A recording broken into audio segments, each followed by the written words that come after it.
Dr. Eric Kelly III and a host of phenomenal speakers from all around the globe for this 7-day virtual event that you don't want to miss. The mission of the Black Business Expo is to raise scholarship money from kids all the way from high school all the way from college. The Black Business Olympics is one of the largest Black business showcases in the world. It is an opportunity for businesses and companies to showcase their businesses globally. We are going to be giving away laptops up to $5,000 away to students. Again, I'm Olivia Appleberry, the founder of 2 Cents Finance and one of the speakers for the expo. I am so excited to see you there. For more info, go to www.blackbusinessexpousa.com or call 919-308-9090 and hope to see you there.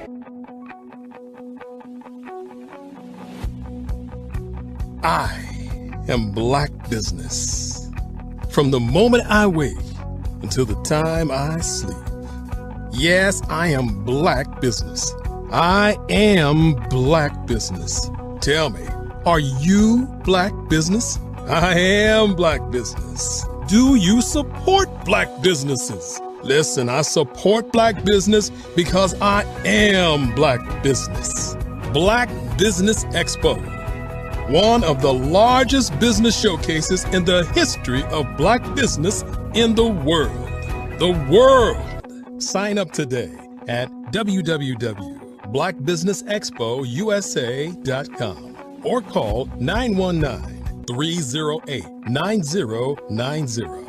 I am Black Business. I am Black Business. From the moment I wake until the time I sleep, I am Black Business. I am Black Business. Are you Black Business? I am Black Business. Do you support Black businesses? I support Black business because I am Black business. Black Business Expo, one of the largest business showcases in the history of Black America in North Carolina.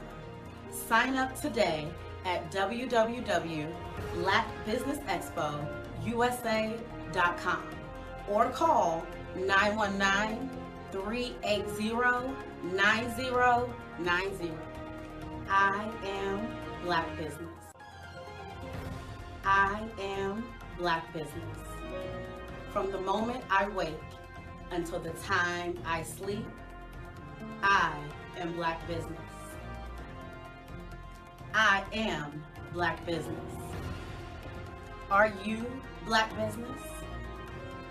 I am Black Business. Do you support Black businesses?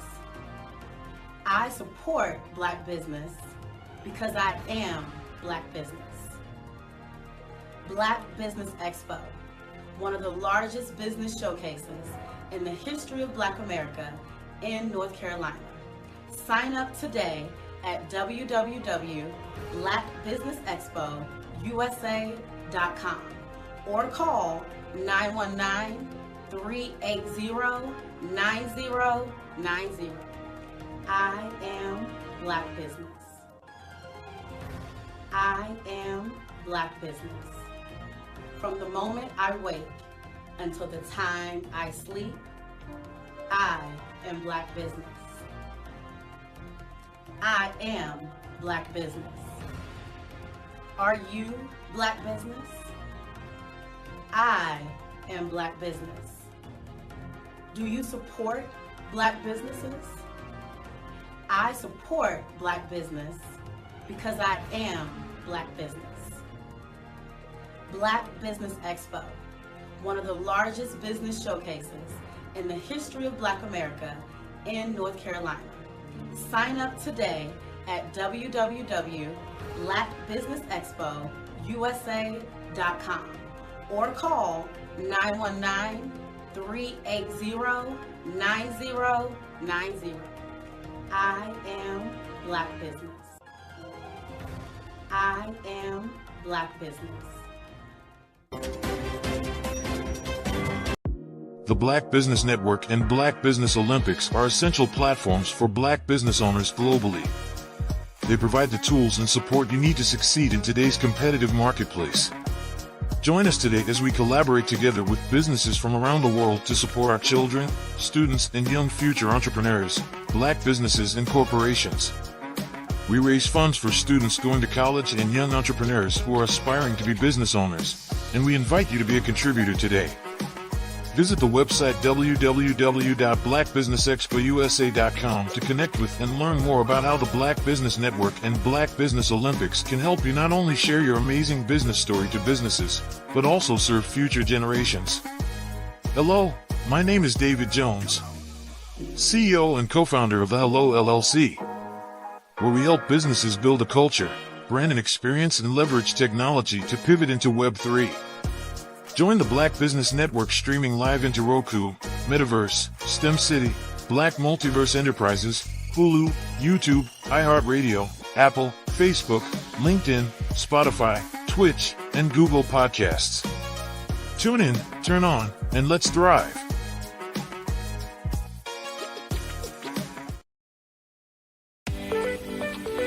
You are in the right place at the right time. The Black Business Network opens again for its Black Business Olympics, a 24/7 broadcast on business, strategies, global branding, social media marketing, finance, advertisement, and much, much more. Featuring the top, most powerful entrepreneurs and speakers and thought leaders from all around the world as they gather together for this phenomenal event.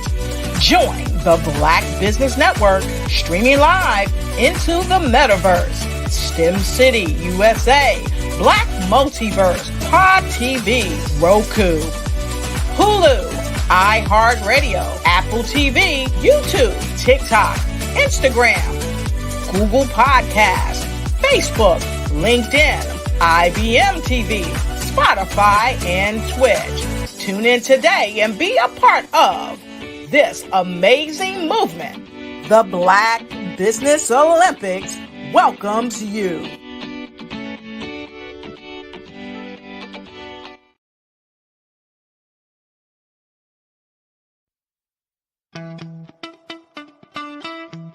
How many times have you been asked to help someone you didn't even know, a student, a business entrepreneur, or did you ever even ask, where did they end up? That business, that friend, that entrepreneur. Well, just maybe they ended up in a gang, bankrupt, homeless, or worse, dead. Maybe they turned to crime, drugs, and alcohol. Did you ever wonder? Did you destroy their dream, or was your life always so easy? At the Black Business Olympics, we started a movement to help students complete. Give them hope and foster success. Help them to leave their dreams of providing laptops, computers, and up to $5,000 in scholarship funds. Today, we ask you to help a student, a business owner, or an entrepreneur to realize their dream by sponsoring them, supporting them, and buying from them. Consider this. With $1.6 trillion in our Black community, we only ask for a small donation. for our students, our businesses, and our entrepreneurs. And you can change a life today. So I ask you, what are you going to do? Sit on the sideline and watch our students in high school be losers, miss out on their dreams from lack of resources? Or are you going to donate to the movement and change their future and yours as well? Give us a call today at 919-308-9090. Change their life by investing with action to the Black Business Olympic Fund. The Black Business Olympics, one of the largest business showcases of Black business in the history of the world.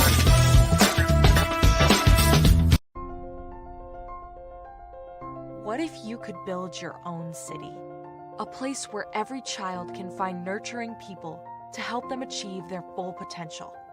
A place where every adult can access job training support. Where health education is abundant. Where social justice ruled the land. A place without limitations. Welcome. You have arrived at STEM City USA. It is what every city should be.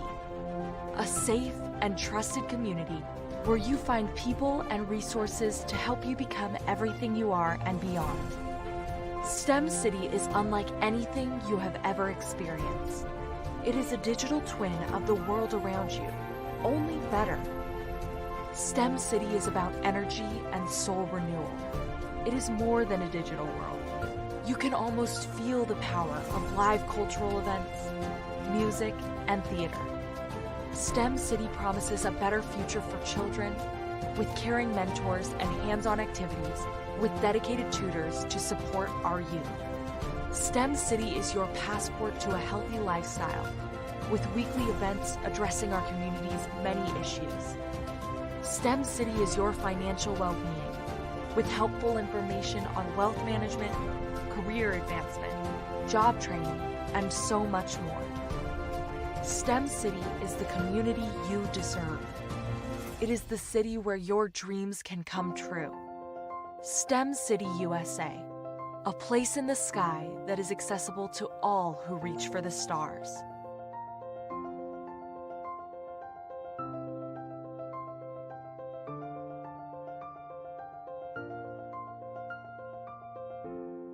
Phenomenal Tanya T. Wise, who is here from the great state of Maryland. Tanya, welcome and thank you for being with us today. Can you indulge our audience a little bit and tell them just a little bit more about who you are and what it is that you do?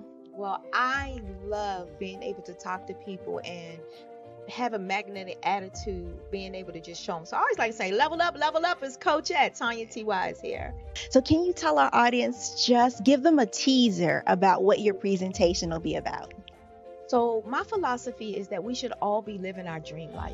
So tomorrow I'm going to talk about how you start living your dream life. What are some of the things that you thought about in your childhood that you just kind of let go and dormant? Wow. And I want to reignite that and just give you some pointers and some tips, some tools, some strategies to be able to start living your best life now. And guess what, Wanda? And leave an inheritance for your legacy.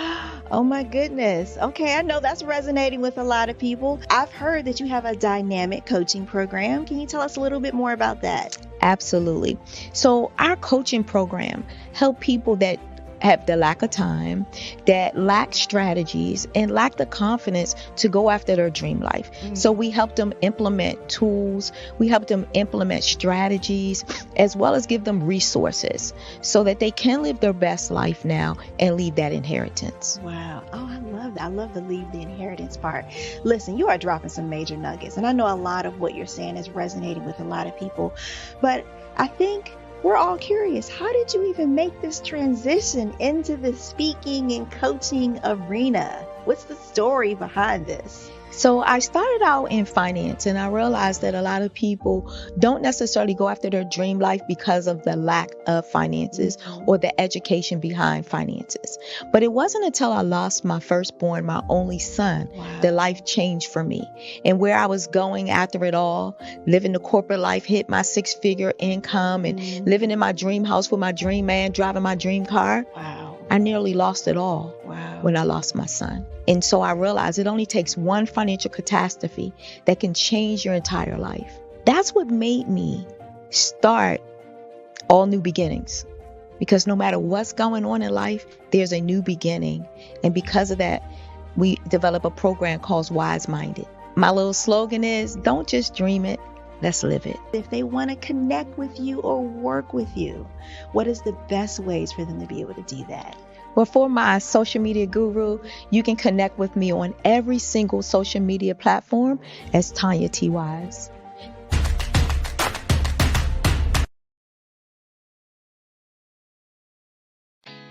Did you know women represent just 3% of Fortune 500 CEOs and less than 15% of corporate executives at top companies worldwide? Have you wondered what the secrets are to getting into the top ranks, whether in the private or public sector? Do you want to figure out how to stop being held back in your career or passed over for promotion? Then you're in the right place. Hi, I'm Dr. Madeline Ann Lewis, President and CEO of the Executive Women's Success Institute. I have decades of experience in the military, the federal government, and corporate America. And my mission is to help women succeed and tap into their full potential. I want to reach 1 million+ women around the world to become the leaders they are meant to be. So if you want to move into a management or executive level position, or maybe you are a female veteran transitioning out of the military into business entrepreneurship, then reach out to the Executive Women's Success Institute at 301-693-3284. Let us get you on the fast track to success.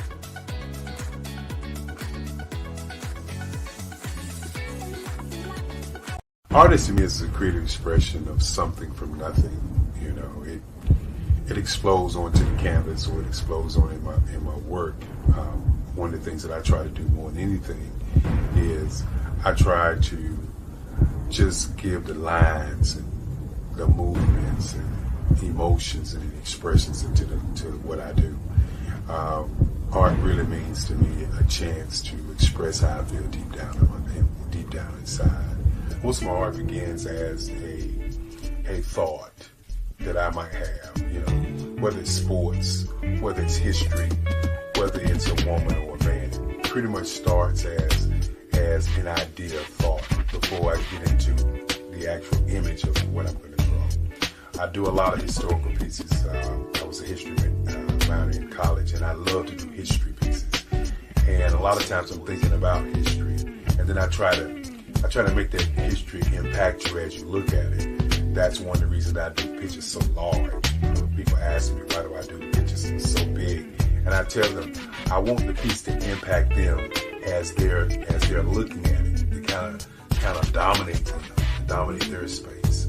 And most of my pieces I try to do off page. I don't try to do anything that's going to be in those four corners or in a square. And I want your imagination to be a part of the piece that you're looking at.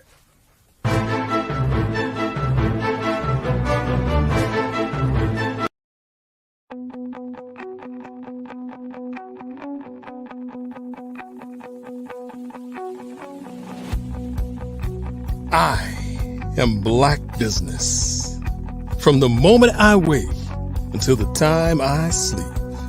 Yes, I am Black Business. I am Black Business. Tell me, are you Black Business? I am Black Business. Do you support Black businesses? Listen, I support Black business because I am Black Business. Black Business Expo, one of the largest business showcases in the history of Black business in the world. The world. Sign up today at www.blackbusinessexpousa.com or call 919-308-9090. I am Black Business.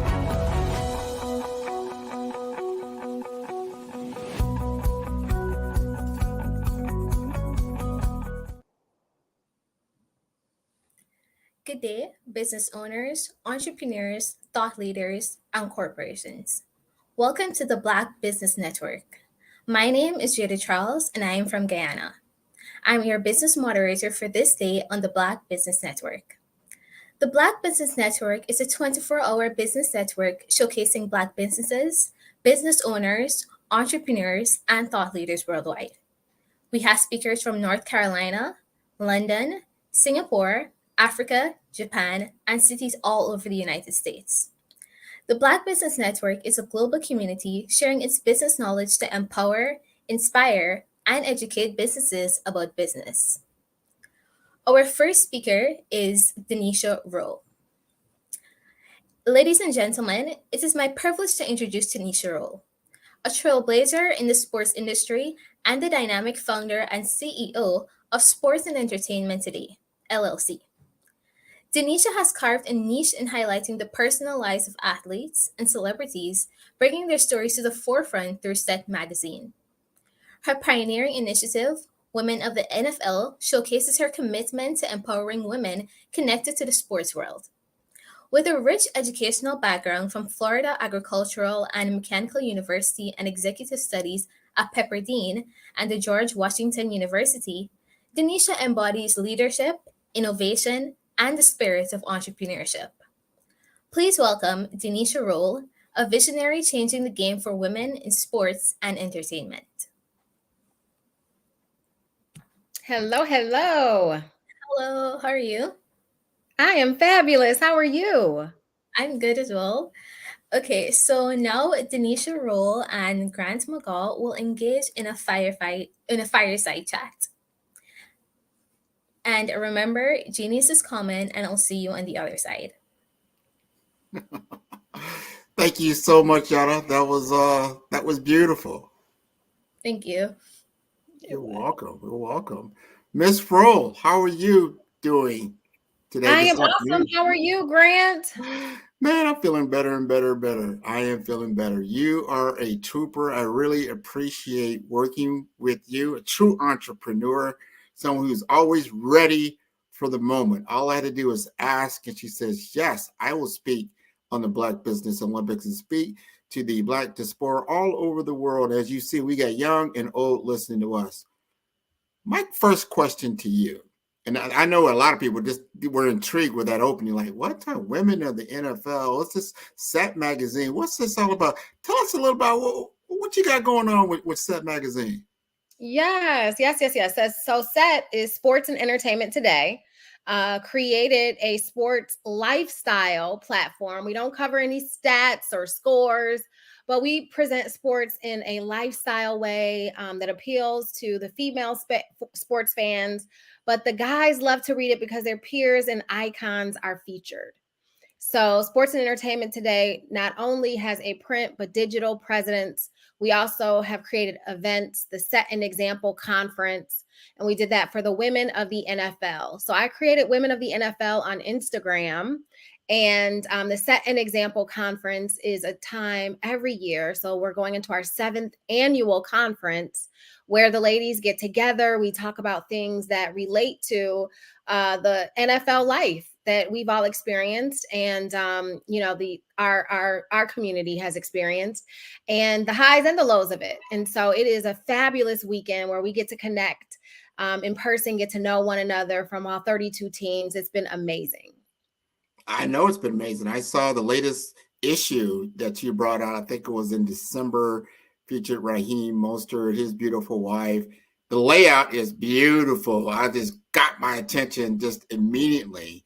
And there's one thing that you did not mention that also got my attention, that about a year or so ago, you were on a podcast with 2 other colleagues, and all 3 of you went in, and y'all went all the way in on the sports life. Tell us just a little bit about what that podcast was all about.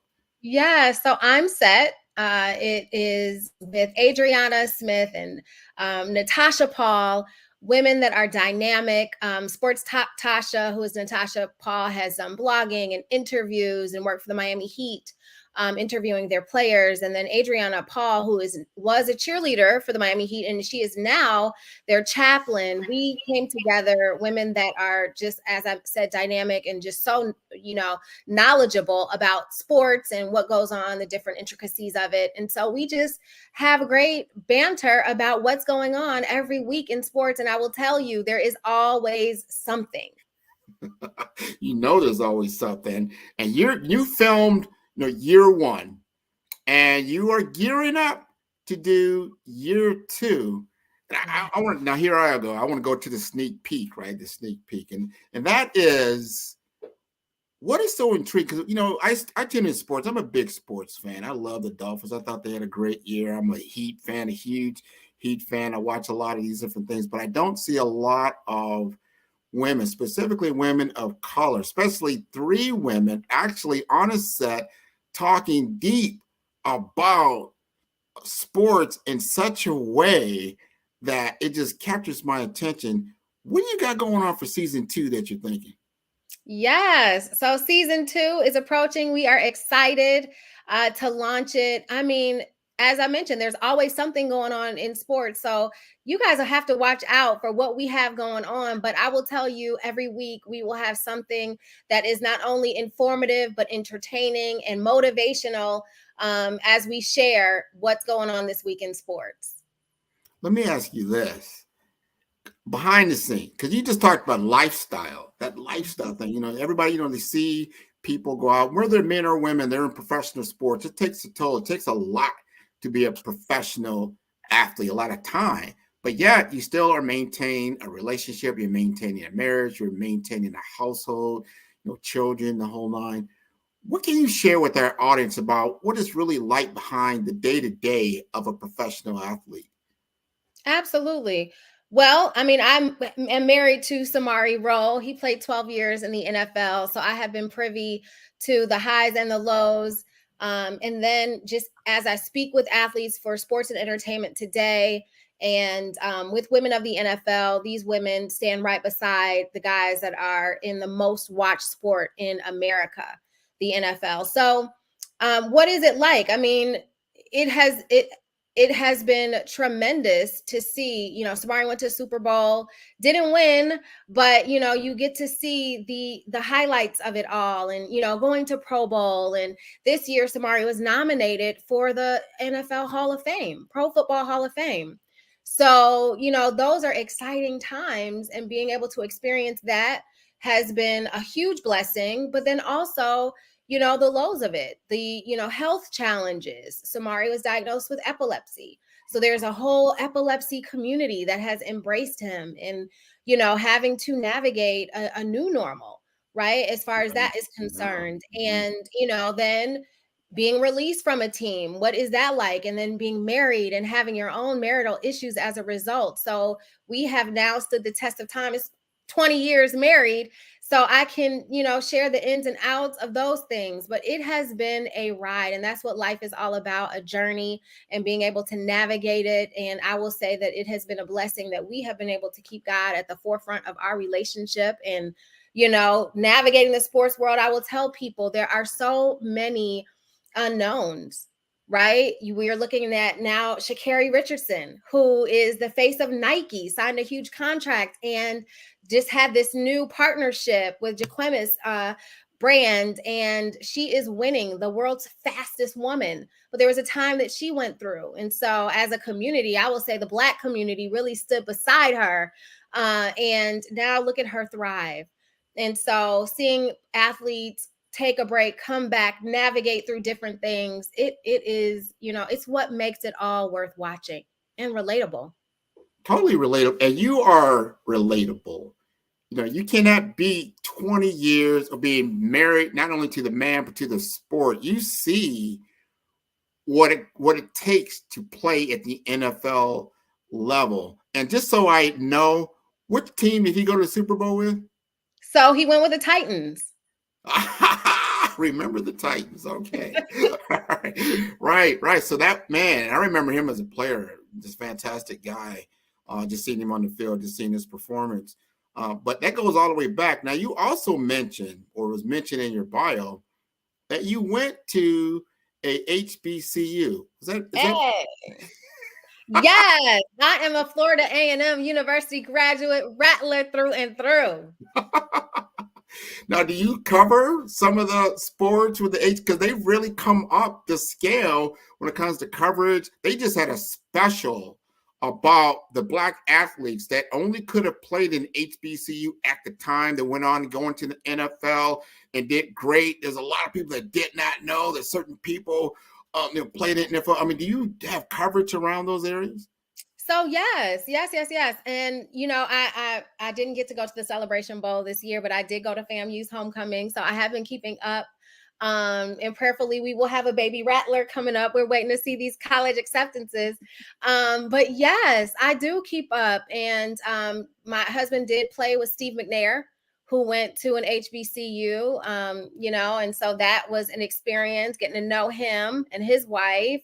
So yes, quite a few guys have come out of HBCUs and have played in the NFL. Man, and you just brought that up. I mean, that's a story in itself. You think of McNair, if you were that close to his family and what they had to go through, those are some of the behind the scene things that are occurring, that are major. They get into the headlines, but you don't see what that's really like off camera. Right. And it's got to be pretty devastating. I like the fact that you're being able to tell the true narrative. And I think we need that away from just what you call mainstream media. They're always going to, tune into maybe some story topics that aren't that relevant, but you can set the story straight. I trust three women on the stage talking about, high-end sports, especially when you got the pedigree that you have, that you lived it, and all three of you, man. And then Tasha, she's like a library on all the stats. I mean, she really talk about your girls a little bit. Yes. So Sports Talk Tasha, she will tell you, and I always joke, she can tell you who is on the O-line, the depth chart.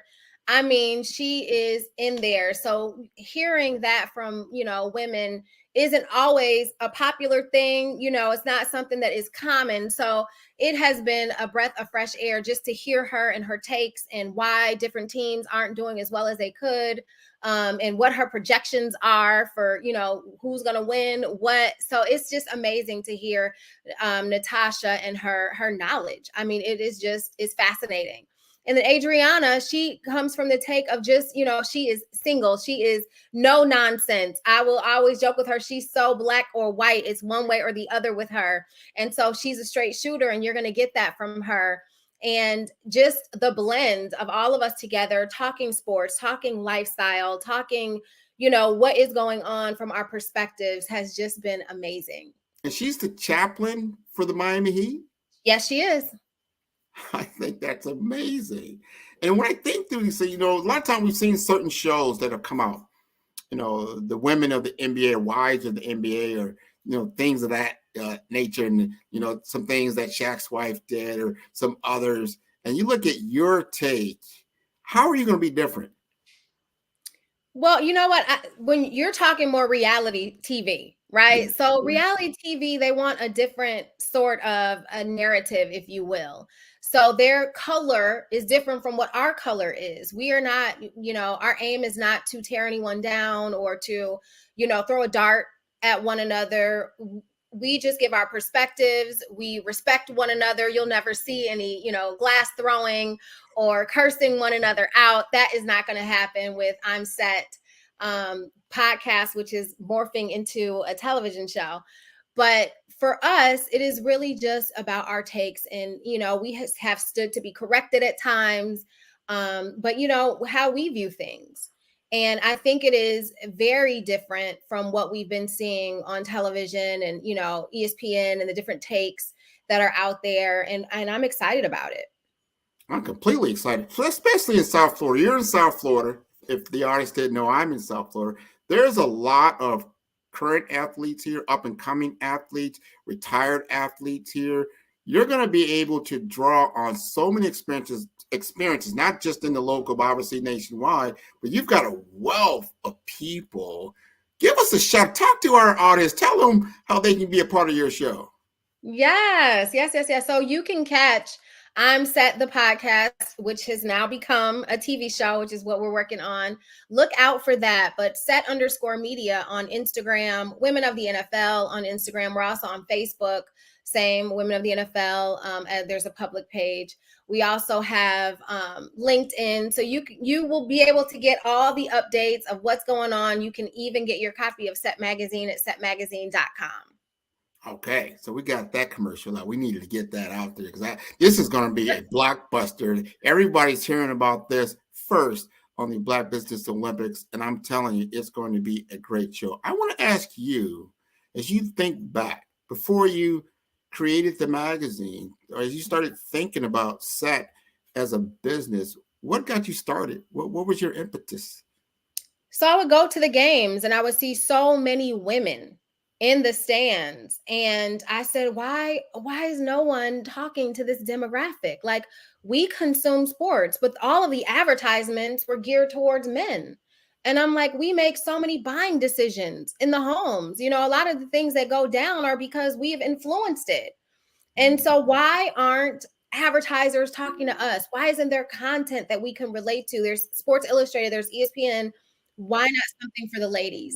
And so that was what I wanted to create so that, you know, we could also be knowledgeable. I might want to know who that quarterback is, but I don't want to know and necessarily, you know, what his stats and scores were. I want to know, is he married? Where do they vacation? You know, does he have children? You know, are his kids playing any sports? You know, all of the things that we might want to know as women. So that is what inspired me to create Sports and Entertainment Today. That's wonderful. I've got some friends that played in the NFL. I'm watching one of my friends now. He was on my show about a year or so ago. His son is now playing in high school, but he has been, selected or recruited as a 5-star player going into the Big 5 conference, right? He's only, I think even right now, he's only a freshman in high school. He's only played 1 year. It's a new day as far as my son is in 8th grade and he wanted to post his high school interest, right? Now you guys track with me. 8th grade, gonna post this on Instagram. And my husband and I are like, for what? Like, you're just going to high school and we're just trying to figure out where you're gonna go. And so these high schools have offered us to come to visit. And so he posted, and I will tell you that different high school coaches were in his DM, like, before you commit, come check us out, come see our school. And I'm like, this is like self-promotion here. And it's starting as early as 8th grade. And so we joked that, you know, 7th graders and 8th graders are saying, oh, I'm playing for this travel team and check me out here, because it is a new day with NILs and kids going here or there. It's people are keeping up. They're watching, coaches are watching, and it's like a serious matter. I never knew it was that big until he showed me year round. They're playing 7-on-7s. They're getting already commitments. These big time colleges are sending these commitment letters. They're flying them on. I said, he's only in 9th grade. So I remember when I was thinking in 9th grade, it wasn't nothing like that, you know, and he's Listen, one of the coaches said today, because we had a school visit earlier today. So I'm hopping in here, guys, from the school visit. But one of the coaches said that they have a college coming to the high school every day. And so February is like starting to slow up, but he's like, he just couldn't imagine that it would have been like this for these players. Now, do you feel it's a distraction for your child? Is it the good? Is it bad? How do you feel about that? I think that, you know what, it's going to take some keeping him grounded, because he's like, oh, Mom, this week I'm going to get an offer from a college. I'm like, kid, you're 13. Like, seriously? But, you know, it comes with the territory, I guess, you know, and just having to, for me, what do I feel about it? I feel like it is it is exciting. You have to keep your kids grounded and focused because student athlete is really what it's about. But watching these kids get offers in 9th grade to go to college, it's interesting. It's exciting. I'm happy for the kids that are doing great. Like you said, these kids are like 4, 5-star recruits. Absolutely. So it makes them want to work hard, you know? So it's a different dynamic. And just me being in high school, you just walk around with your letter jacket, right? You know, that you played football. You're just big man on campus, you know, a senior. I don't remember ever somebody walking around with already a college that it's already, you know, kind of earmarked them to come to their school, let alone, and I've heard NFL scouts are already, you know, kind of looking at these kids because they see, I think some parts of when you're a athlete at that level, there's some, you know, work ethic. There's obviously athletic ability that kind of translates. So they're like, hey, if Samari was so great, his son's got to be a phenom, you know, or listen, they talked about genetics today. That came up during our conversation. Uh-oh, did I lose you?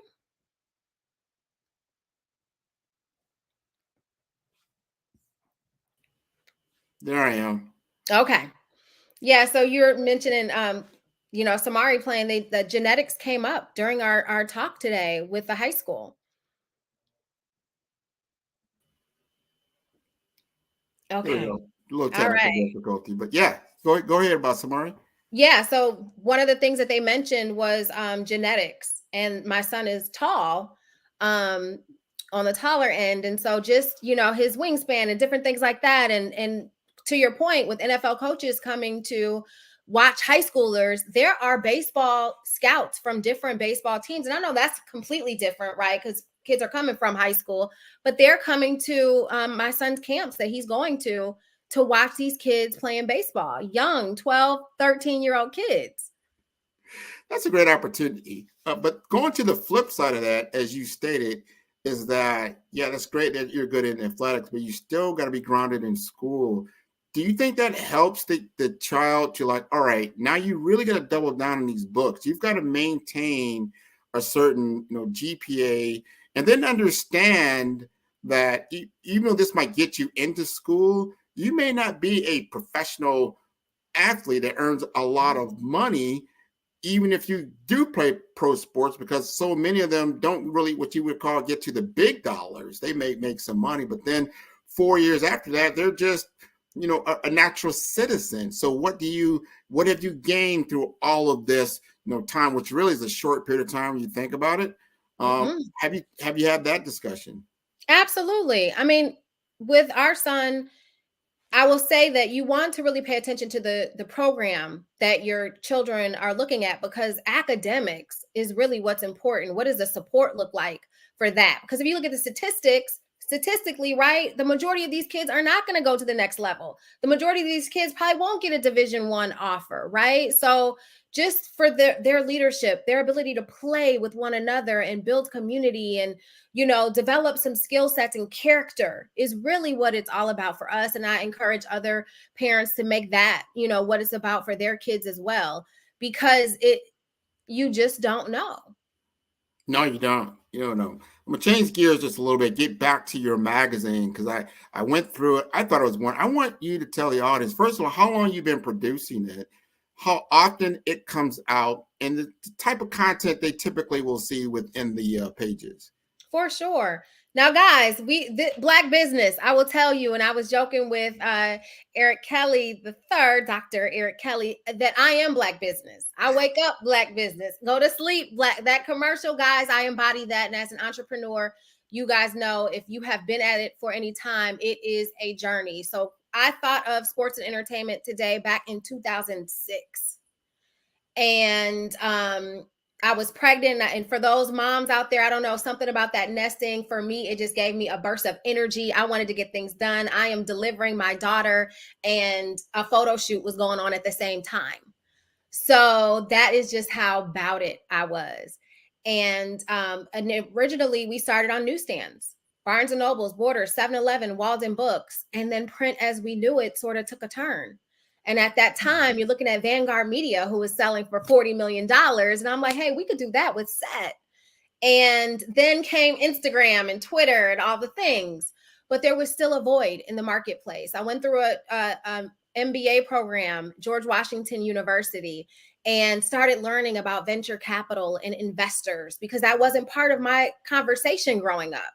I saw entrepreneurship in my father and my mother, but never were we talking about investing. And so Set then went from not going on newsstands because our advertisers really wanted to be in locker rooms and be in front of the athletes to how could we pivot and how can we make this niche something that makes sense so that we could, earn capital. And so Set became quarterly. We go directly to private subscribers, affluent demographic, and we have events that allow for our advertisers and sponsors to come and, interact with our audience. So when it came to sponsors and advertisers, and usually for a lot of people, that's the big hurdle. You can create, some type of a content, and you might have some credibility in your field and what you're doing, but to attracting the right sponsors and advertisers had to be, how did you present that in such a way that you got the sponsors and advertisers that you have? Yeah. So let me tell you guys, I slid in the DM on Instagram to this woman who I saw that she was working with Samsung. Little did I know that she was, head of all of their marketing global. And she decided she wanted to sponsor our very first conference.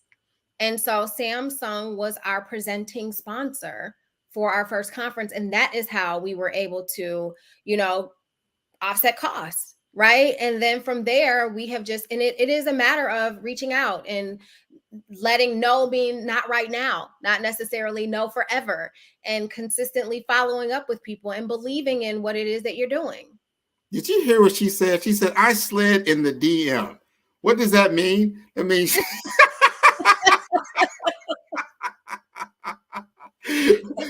we gotta help some people that don't know, not that of savvy on Instagram, direct message. You connected with somebody on social media, I'm assuming Instagram, you sent them a message in their direct message, that's the DM, and they responded. Is that Yes. Yeah.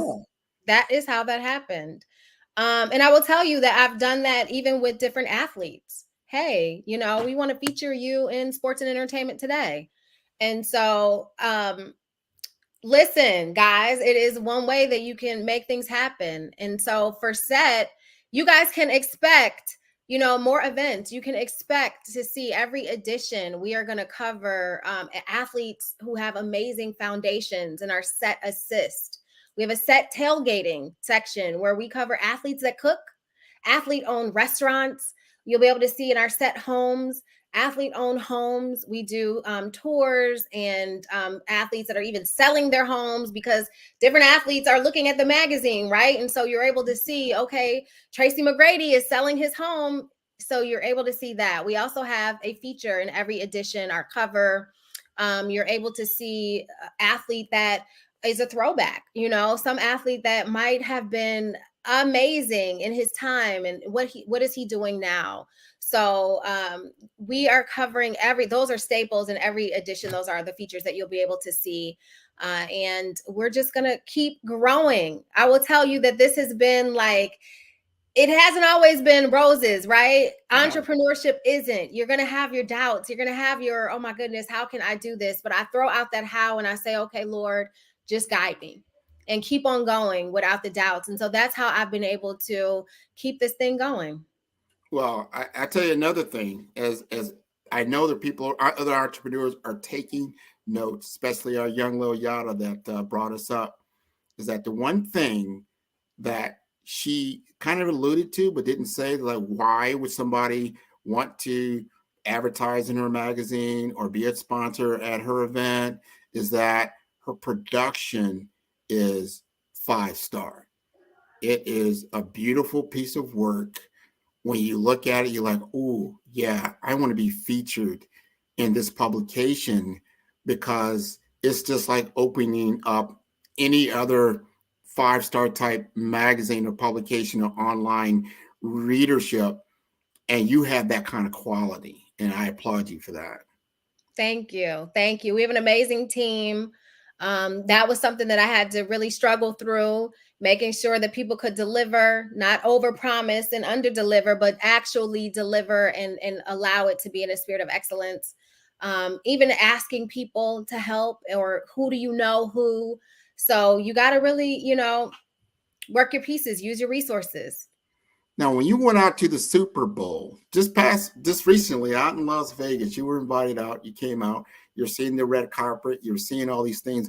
Were you taking out your camera? Were you taking out some videos? Are you putting some things together for your next copy?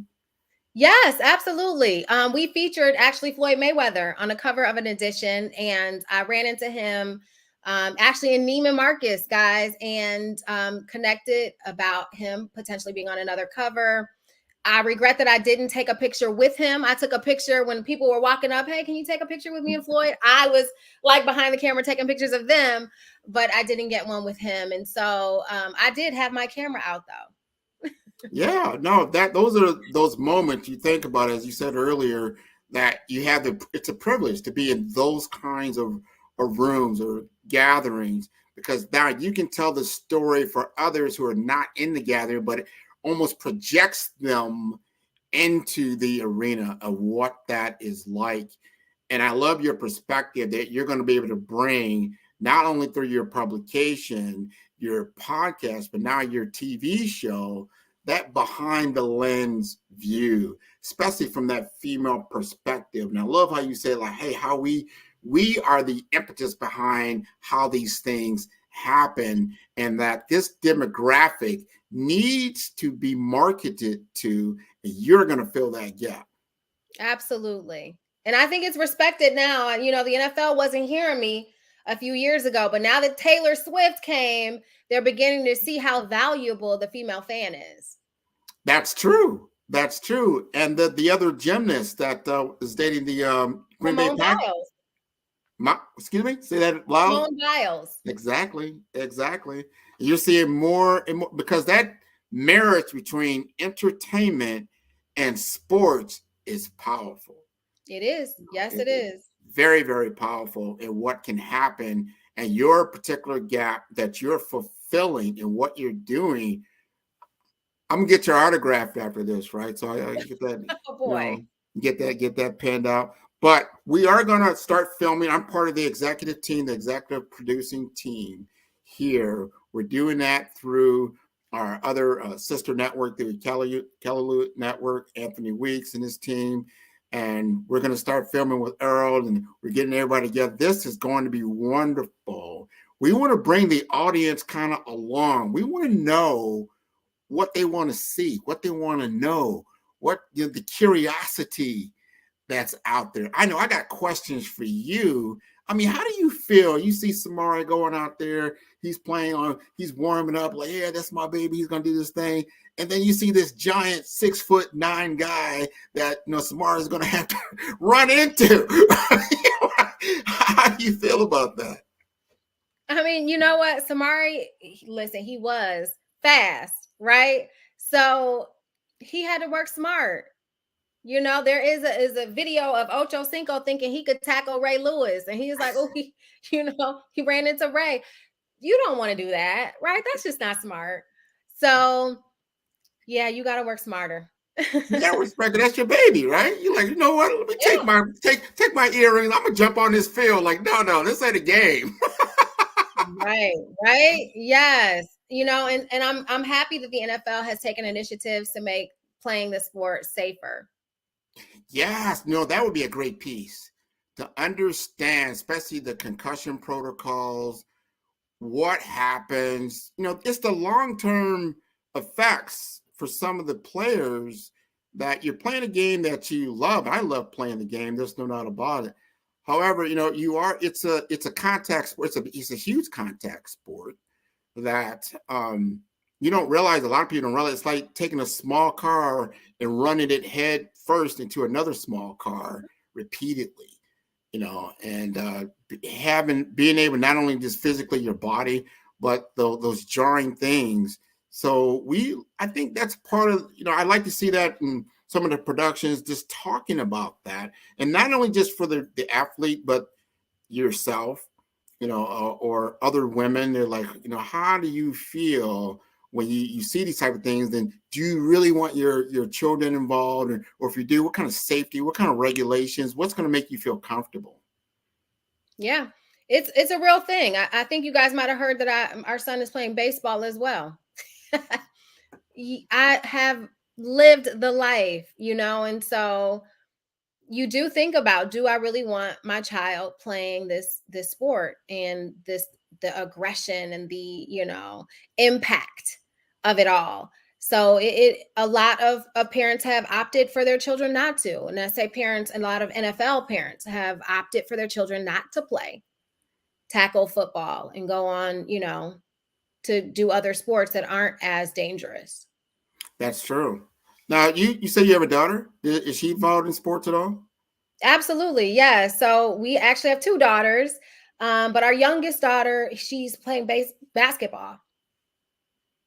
Okay, so talk to me about your daughter. We got about 20 more minutes here. They're giving us some more time, so we got some time to really kind of drill into it. Basketball. She's a senior in high school. She also played tennis. So watching her out there on the court, it has just been, it's like when they say you're watching your heart outside your body.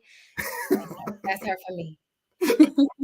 So your kid, so is the son the youngest? You've got three? So we have a 23-year-old daughter, a 19-year-old son, a 17-year-old daughter, and a 13-year-old son. Okay. All right, we got 2 on 2. I like that. There's a nice balance there. Yes. Okay? And all of them are involved in sports? So no, our oldest two are not. Those are our academics. One is at George Washington University now in the International MBA program. The other is at Pepperdine University, his freshman year. And then we have our younger two. I think that's high wonderful. School and middle school. I think when you step back as parents and you start to see your children becoming the adults that they are, and some of the paths that they're on, and they're not taking some of the the roads that are out there, like, wow, you got to feel blessed around that, and that you've got stories upon stories and examples that you can talk to with others. I mean, you could probably do a series on each of your children, just like, hey, this is what it was like growing up in an NFL family. Absolutely. Did they all go to Samari's games? Did y'all travel as a family? So our older two more so. The younger two, the youngest one, not at all. Our 13-year-old, not at all. Samari was like end of his career, retired by the time we had the 13-year-old. So not so much, but he's gotten to go back when they do like Legends weekends and welcome the players back. So he's been on the field and gotten to see that, and seeing his daddy signing autographs. So they've experienced that, going to places and people know who he is, and running behind him to get his attention. So they have seen those things. Well, that's got to be helpful as you did Set Magazine. You understand the celebrityness that goes behind it, and as you begin to produce the magazine, and you've been doing it for a long time, you're starting to get some great steam. What are the other challenges that you're coming across as an entrepreneur that the audience could find helpful? Yeah, for sure. So some of the challenges are just scheduling athletes, working around busy schedules. As far as entrepreneurs also, you got to have the capital to make it happen. Right. So I have had to sell, and I know a lot of people don't want to be called salesmen. But I have become that because you got to keep the thing going. We need advertisers. We need to make sure that we have sponsors. Who's going to pay for this photo shoot? Who's going to, pay for this layout and design? And then for our events, we do have printed copies there. So, those are things that I've had to get outside of my comfort zone and open my mouth and let people know what I have going on, because a closed mouth won't get fed. 100%. So you had to double down, understand the business of business, And I think that is what happens a lot on the entrepreneurial journey. You may be very good, at a technical aspect of the business, but then you've got to then scale. So how are you going to scale? Like, you know what? I used to be the one that has to go out and get all these things. Now I've got to look at hiring somebody, because if I do attract the right sponsor, talk to me more about that. For sure. So, you start as like I was like a one-man band. We had the magazine and we could do an amazing layout, but I didn't have the ad sales team. Right. And so, it was like, okay, this is an expensive hobby. I had to stop for a while because we could Layla Ali, Floyd Mayweather, Gilbert Arenas, Stephon Marbury, like they were all covers, and the layout could stand beside your time, your essence, your, people. But there is that sales component that I didn't know, I really had to master that. And I'm still learning and still, building a team so that we can scale, so this can get bigger. And so that is what I'm looking forward to, taking to the next level all the way around. Well, I can see you can do that, because that's big. That's usually some other people's problem, is that they don't get what you call the star appeal. Someone is going to be interested in looking at that magazine. You've got some great individuals that can grace your cover. I think it's just about getting the visibility out. And that's one of the things that we're doing even right now, is that. And I'm so grateful for you guys. Oh, yeah. Well, we're grateful for you, because I think there's a lot of people right now that's tuning into this show and they're like, I didn't know about that. I wasn't aware of that. I need to go get that copy, right? Yes. I need to get that story. So we understood that part of the business process is that you had to understand that you had to scale and you had to grow. And I like how you said, hey, this is an expensive hobby, and I got to start looking at this as a CEO. And, a lot of people take that as the title, the chief executive officer, but that means you are the visionary of the business, and that you've got to put the necessary plans in place in order to get to that next level. And as I talk about that, tell us more about what you feel is the next level outside of what you've already talked about, the TV show, podcast, the magazine. What's your next level for your adventure? Absolutely. So our next level is that television and film component. So entertainment. So we are really taking sports and entertainment today. So I've produced a few films. I want to do more of that. I want to be able to have some athletes in our films. And so I'm looking forward to that being the next level. So we have the print, we have digital, we have events, we have a cover dinner coming up. Each cover, our covers allow us. Taya Cooper had a fabulous cover dinner in Atlanta. NLE Choppa, who is a multi-platinum artist, also did a cover dinner. Actually, they presented him with a platinum plaque at that cover dinner in New York. And so Raheem Mostert and his wife, Devin, are gearing up. We have their cover dinner in Miami. And so I'm excited about that aspect, building out the events and the television and film portion of sports and entertainment today. So if you had your choice of advertisers and event sponsors, who would they be? Ooh. So right now because we have so many women, we're looking at, technology is a huge thing. So Samsung and T-Mobile letting us know, the future of the internet and staying connected with one another. And then women have such buying power. We're looking at, cars from Infinity. We had Bentley as an advertiser, and, Lexus. So just looking at some of those car brands, women like a nice automobile too, right? And then of course, beauty that can run the gamut from fragrances to, makeup to hair, right? Huge industry. And so those are some of the things that, women love. So all of those different kinds of brands, we're looking at even high-end appliances, because we got to open that refrigerator every day, right? And so those are things that I foresee being a part of sports and entertainment today. I'll say our family.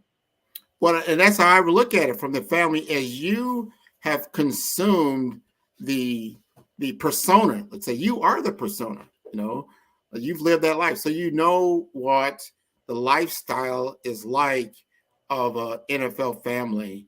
And you know what, as you look at the brands that you've been associated with over this journey, and start looking at, you know what, I need to get them in my magazine. I used to use this all the time. You Bank know of what? America, Merrill Lynch, that whole finance part is major.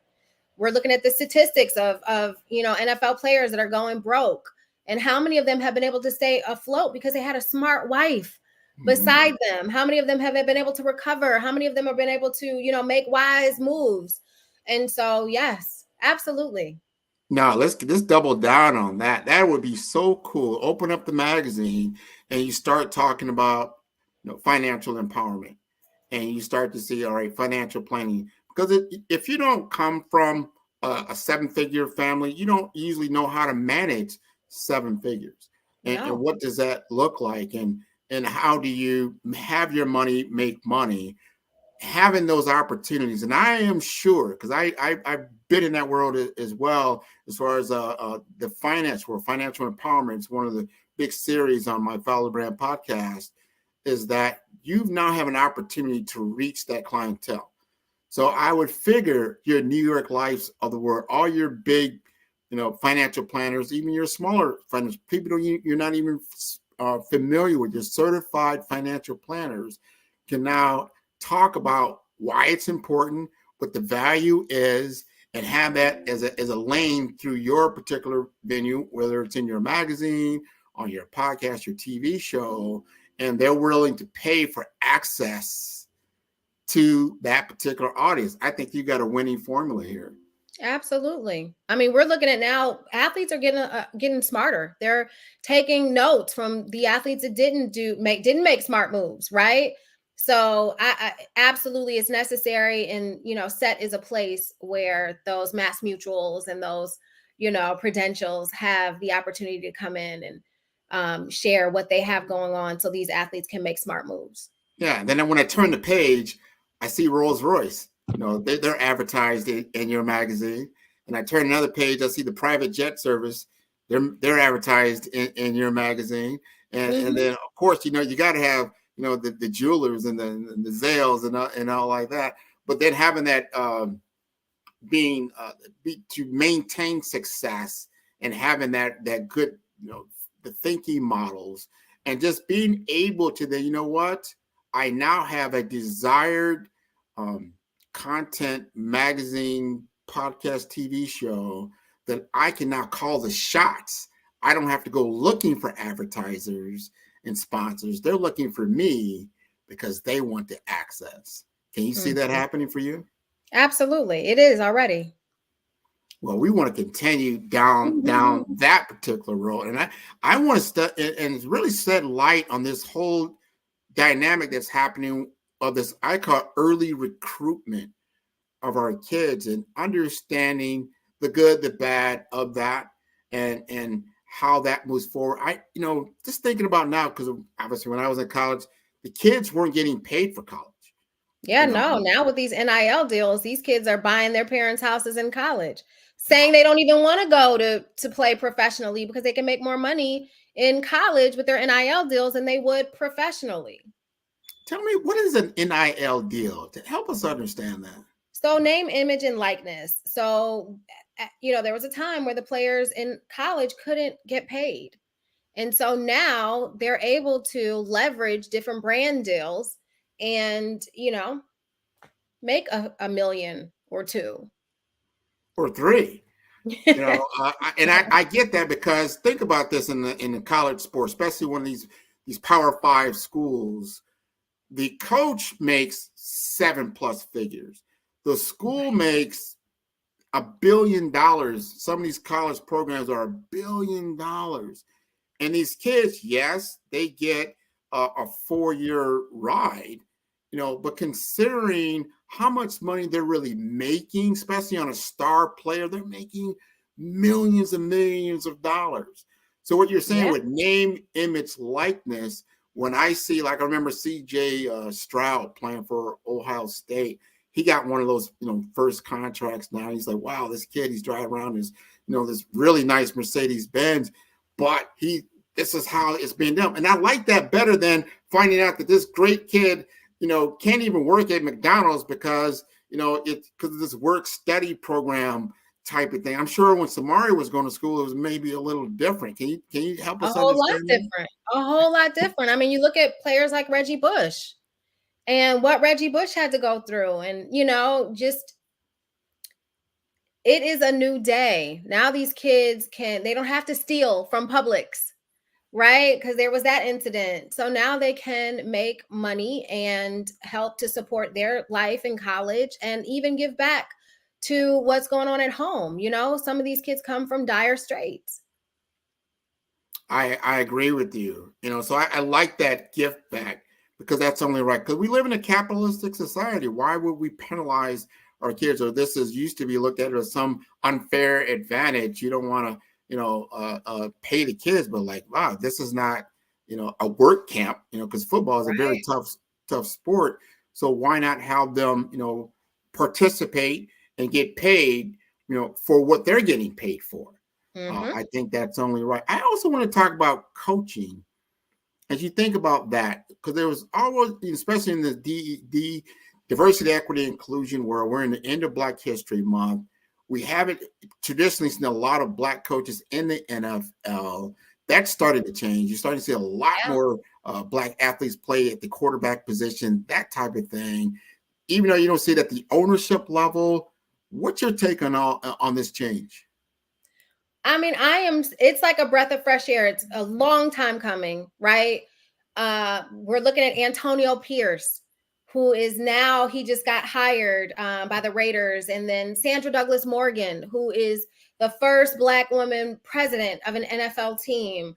So I think that the tide is starting to turn. We're really starting to see, Black coaches and ownership we're praying that, that looks a little different. There needs to be some Black NFL owners, right? So it's going to come. It's going to come. It's time. It's time. And you're right. And I guess our time is near because Jada just chopped up. But this has been wonderful, Danisha. And before we let you go, and I'm sure Yada will ask you, you got to tell us how to get in touch with you. Absolutely. So I am on LinkedIn. Danisha Roll. I am on Instagram, D_Roll. You can also follow Sports and Entertainment Today. So set_media.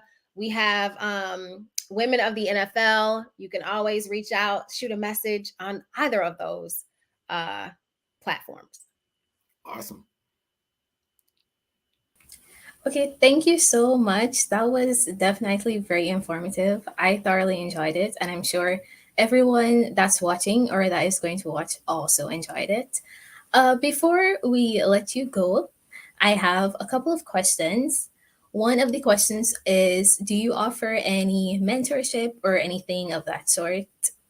Yes, just started with Florida A&M University with their journalism school. We have interns. We are always welcoming interns that want to try their hand in writing and public relations and events. So for sure. Okay, that's really good to hear. And the last question will be, how does it feel to be such an influential woman in sports, especially a Black woman? How do you feel about that? Ooh, how do I feel? I don't know that I've been called that before. So how does that feel? I mean, I guess I should embrace that, right?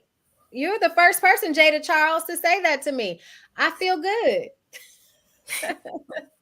I'm honored to be the first person to say that to you. So thank you so much for coming today. And we really enjoyed having you today on the show.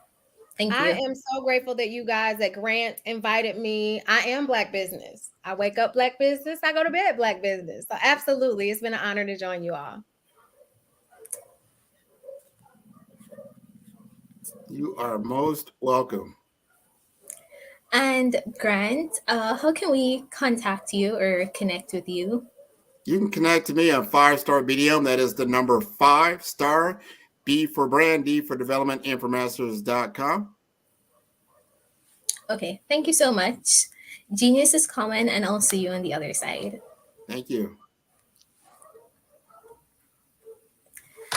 The Black Business Expo's mission is to raise funds for high school seniors going to college or K-12 entrepreneurs. This expo is a fundraiser for students. You may go to www.blackbusinessexpousa.com to donate to the scholarship fund or use a cash app that's on the screen below, BBXUSA. Our goal is to give laptops and up to $5,000 to 10 students. Students can register online at www.blackbusinessexpousa.com. Every dollar counts, so we want to remind you to donate to the scholarship fund. We want to thank our Black Business Expo USA sponsors for February 2024, NC100, Moody Capital Partners, Suede Soul, Lotus Reach Coaching and Training, Carolina, Virginia Minority Supplier Development Council, Step Management, Barbara H. Smith LLC, The Hello LLC, 5-Star BDM Media, Margie McLean Foundation Inc., Genius is Common, Earth Essentials, Malane Shani Global, Executive Women Success Institute, The Quality Coaching Company, Superwoman Business Services, Creative Force Studios, Lee Entertainment, Artistic App Design, and finally, Black Business Expo USA. Genius is common, and I'll see you on the other side.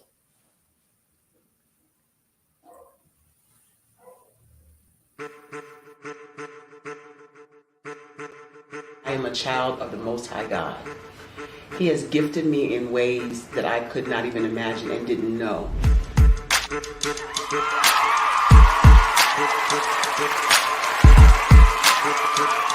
There was a time when I didn't know who I was.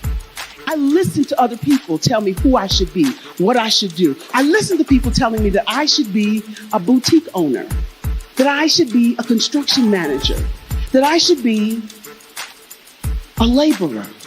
Have you ever felt like you should do something else, be something else, go somewhere else, be wherever you wanted to be, and you felt like you were in a box? Anybody in the room? And you couldn't get out? Anybody in the room?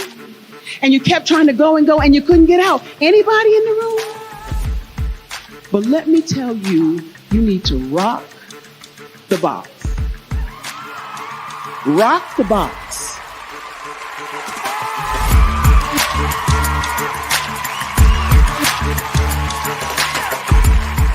I am engaging, inspiring, and empowering.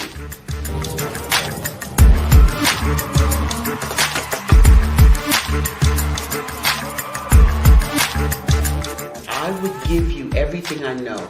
Just by touching you, if I could, by osmosis, give you every single thing I've learned, I've gone through, I know I would. We know that's not possible, but as it is possible, I love to share information with people. Some of you out there, people have told you that you can't be, you can't have, you can't do. But I will tell you, like Kinston said, you can, you must, and you will. If it's to be, it's going to be me. You got to say it. If it's to be, it's going to be. If it's to be, it's going to be. If it's to be, it's going to be.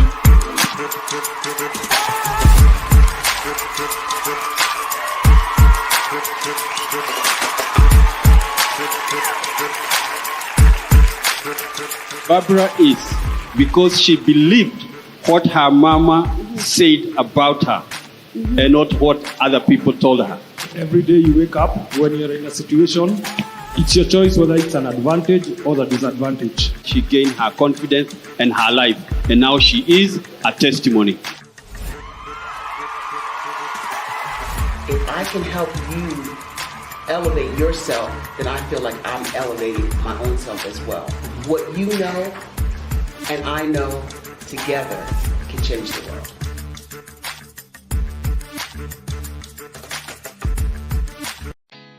Did you know women represent just 3% of Fortune 500 CEOs and less than 15% of corporate executives at top companies worldwide?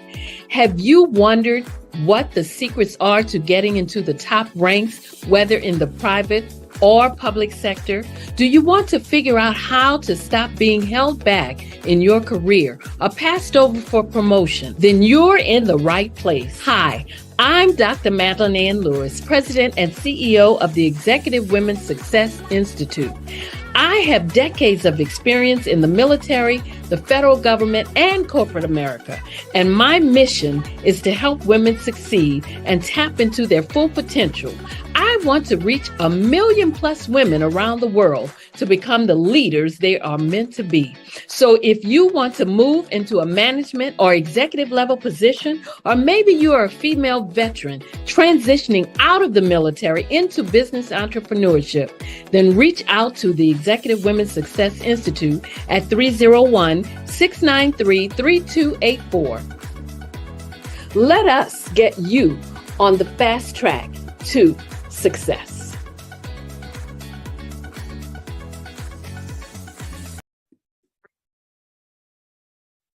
Hello, I'm Dr. Madeline Ann Lewis, President and CEO of the Executive Women's Success Institute. And my genius is helping women accelerate the path to success. You know, I was blessed to have strong women in my life who encouraged, motivated, and pushed me to do my best and to never even think about giving up on my dreams. So I say to women, we must show up to rise up. We have talents and potential, but who will see them if we don't speak up and get noticed? I know that women are a tremendous resource on this planet, and there is nothing more fulfilling than helping a woman tap into her full potential. I do this because I want to be a part of helping as many women as I can to show up, to rise up. I do this because genius is common.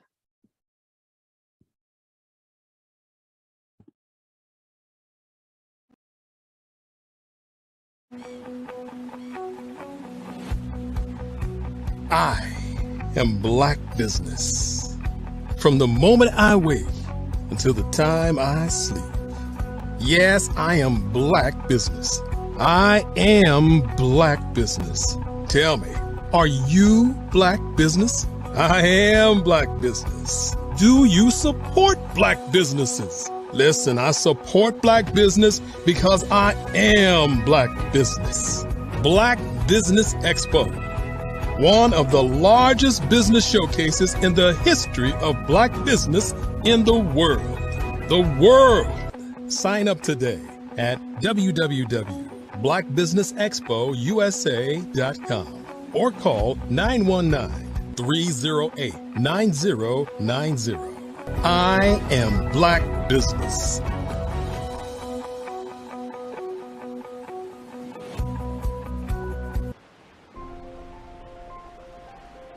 What if you could build your own city?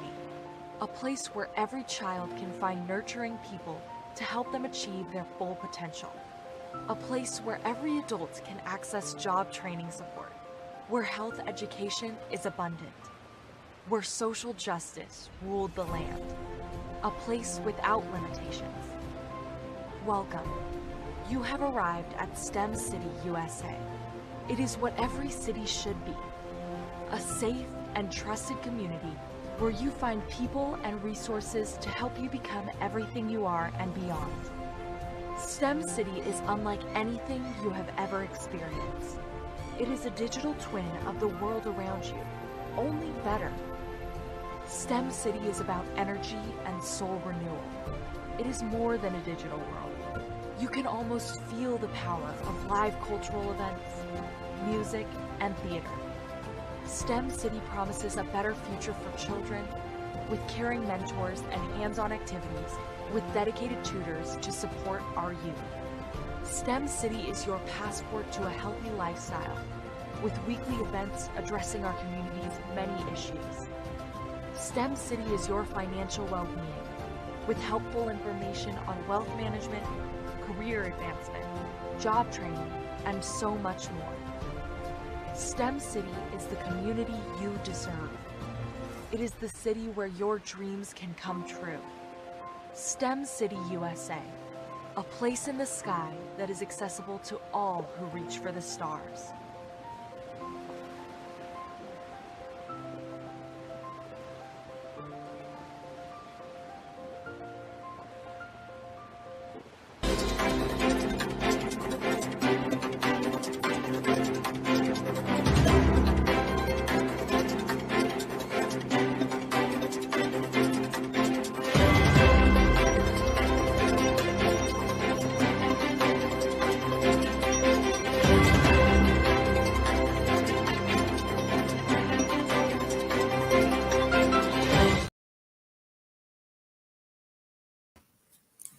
Good day, business owners, entrepreneurs, thought leaders, and corporations.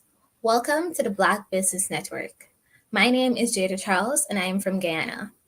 I am your business moderator for this evening on the Black Business Network. The Black Business Network is a 24-hour business network showcasing Black businesses, business owners, entrepreneurs, and thought leaders worldwide. We have speakers from North Carolina, London, Singapore, Africa, Japan, and cities all over the United States. The Black Business Network is a global community sharing its business knowledge to empower, inspire, and educate businesses about business. Our next speaker is Andrea Adams. She dives into life fully through the exploration of new experiences with adventures fueled by curiosity and love. Skydiving, scuba diving, horseback riding, coasters, motorbikes, gormandizing, big city lights picture taking, nature views, and high heel shoes are a few of her favorite things. Also, a lover of books, this avid reader is the co-founder of KEG Book Club, KEG Kids Book Club, and KEG Tweens Book Club, and a podcast called BABBLE with me. This speaker, coach, mentor, radio, and television host Power Voice was unleashed after receiving mentorship from Les Brown. Andrea was also mentored to think into results by John Tallarico and uses his experience through role modeling and self-expression to empower youth to develop public speaking skills, access their inner self-talk, change their mindset, and transform their lives by improving their relationship with themselves and others. Mother and entrepreneur are some titles that this Guyanese-born multi-best-selling author owns. She advocates 821.org, whose mission is to end modern-day slavery and human trafficking. She is the founder of Adornami LLC and Ordami Learning Institute, Global Kids Speak Oratory Club, and Caribbean Things by Adornami. I present to you Andrea Adams. Thank you so much, Jada. Thank you for that grand welcome. Hello, how are you? I am doing well today. I'm just happy to be here. Thank you for having me here. You're welcome. Now, can you tell us about the Global Kids Speak Oratory Club and its mission? Oh, most definitely. So Global Kids Speak, I would say it's a club that was founded by me. Its mission is to leave a global footprint on the lives of youths. Its mission is to help youths to develop strong communication skills. And when I say strong communication skills, these are first with themselves, to understand the importance of having great self-talk, great personal relationship with self, because we believe, and I also believe, that once a youth or any being have a great relationship with themselves, by extension, they will have great relationship with others that they come into contact with. So that's our primary mission. Okay, that's definitely amazing. Now, what motivated you to establish the GKS Club? My motivation was based on my own personal experience. When, as a child, I encountered abuse. And with that, one of the things that it left me with is the inability to speak up. That inability to speak actually transitioned to my adult life, and I found myself being afraid to represent myself, being afraid to speak up, losing self confidence, not having a good self talk. So, my inspiration was to, when I was given that opportunity to be able to unleash my power voice, I thought to myself, hey, I need to be able to equip and empower others with this opportunity. And I understand the importance of knowing that at a younger age. It gives you a fair advantage. It gives a youth a propelled advantage to be able to represent themselves, to speak up, and to understand you don't need to be afraid of anyone. You have a story. You just have to be confident, understand that you are wonderful, you're beautiful in who you are, and go from there. So that was my inspiration in forming Global Kids Speak. That was definitely inspiring, and I'm really glad that you overcame that. And I'm sure everyone that's in the club is appreciative to be mentored by such a brave and inspiring person. Now, how many years has the GKS club been in operation, and how has it evolved over time? Oh, that's amazing. Thank you for that question. So this is year 3. We're still so pretty much young. However, I've had some students who've been with me from year 1. And I can tell you, I literally have seen transformation in their lives. I believe that the experience of being able to go out there and unleash your voice and understand that you're heard, and also get the opportunity to express yourself publicly, not just teaching, because many platforms we teach, but we are unable to literally go out there and express ourselves in person. It's a different thing when you're taught something by theory versus when you're able to actually go out there like you are now to really and truly experience what it is firsthand. That's so true. I think the experience is very useful, not only in your life presently, but it'll also be useful down the line. Um, in your opinion, why is it crucial for parents to encourage their children to develop public speaking skills? Wow, I really deeply believe that it's imperative that every child, it should be definitely in every school, public speaking as part of the curriculum. Because first of all, we always have to represent ourselves. And when you're in a public speaking program, one of the things that you tend to learn is that that first 7 seconds that someone is introduced to you is the most crucial. That's when people, unfortunately, but it's just human nature, we get an idea of what we think of a person based maybe on their experience, maybe how they spoke, their body language, whether it's a verbal or non-verbal cue. But we develop an entire idea within 7 seconds, whether or not we like someone or we just get an overall feeling and a judgment. So I believe that it's important that parents ensure that their child is exposed to public speaking, because public speaking has so many benefits. It helps to build confidence. It helps with critical thinking. It helps your child to be able to think on their feet. It also involves lots of research, because in programs within public speaking, whenever you're speaking, you have to understand the material that you're speaking about, maybe understand the audience you're speaking to. And as a public speaker, you would definitely be forced to do research. It also helps with your writing skills, because there are times when you're impromptu and you just have to speak, but then there are other times, especially in academic settings, where you definitely have to do research. I could go on for the entire day as to the many reasons why it's important that your child is part of a public speaking program. The benefits are unlimited. So, what I will say at this time, just whoever it is, wherever you are, ensure that your child gets that opportunity. Because think about it, when you go out into the world of work, what's the first thing that you got to do? You get an interview. And if you don't have experience with speaking, representing yourself, introducing yourself, and understanding who you are, How are you going to be able to nail interviews if your child is going into college? Many times they're on panels where they have to speak and represent themselves. Sometimes you have to do presentations even before then. You get the opportunity to learn how to present and to prepare. One of the main things that we say, Jada, you can remember at the end of every class session, we say, Proper preparation prevents poor prevents poor performance. performance. Exactly. So you're able to be equipped with proper preparation for whatever it is that you have to do. Yes, definitely. W- Are you the sole mentor or do you have a team of mentors? Good question. Love that. We do have a team of mentors, very beautiful mentors. I've had a few mentors over the past few years, and I can tell you, guaranteed, the ones that are not with us, it's only because of life changes.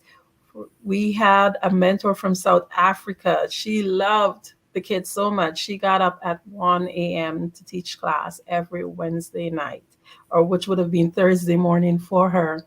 We do have mentors. They're all volunteer. We all are in this mainly for heart because we love the youths. We love speaking and we understand the importance of giving that gift. So there are a few of us right now. We have 4 mentors in total, including myself, all professionally trained either by some of the nation's best. Some of them would have been trained through what's the name of it is not coming to me, Toastmasters International.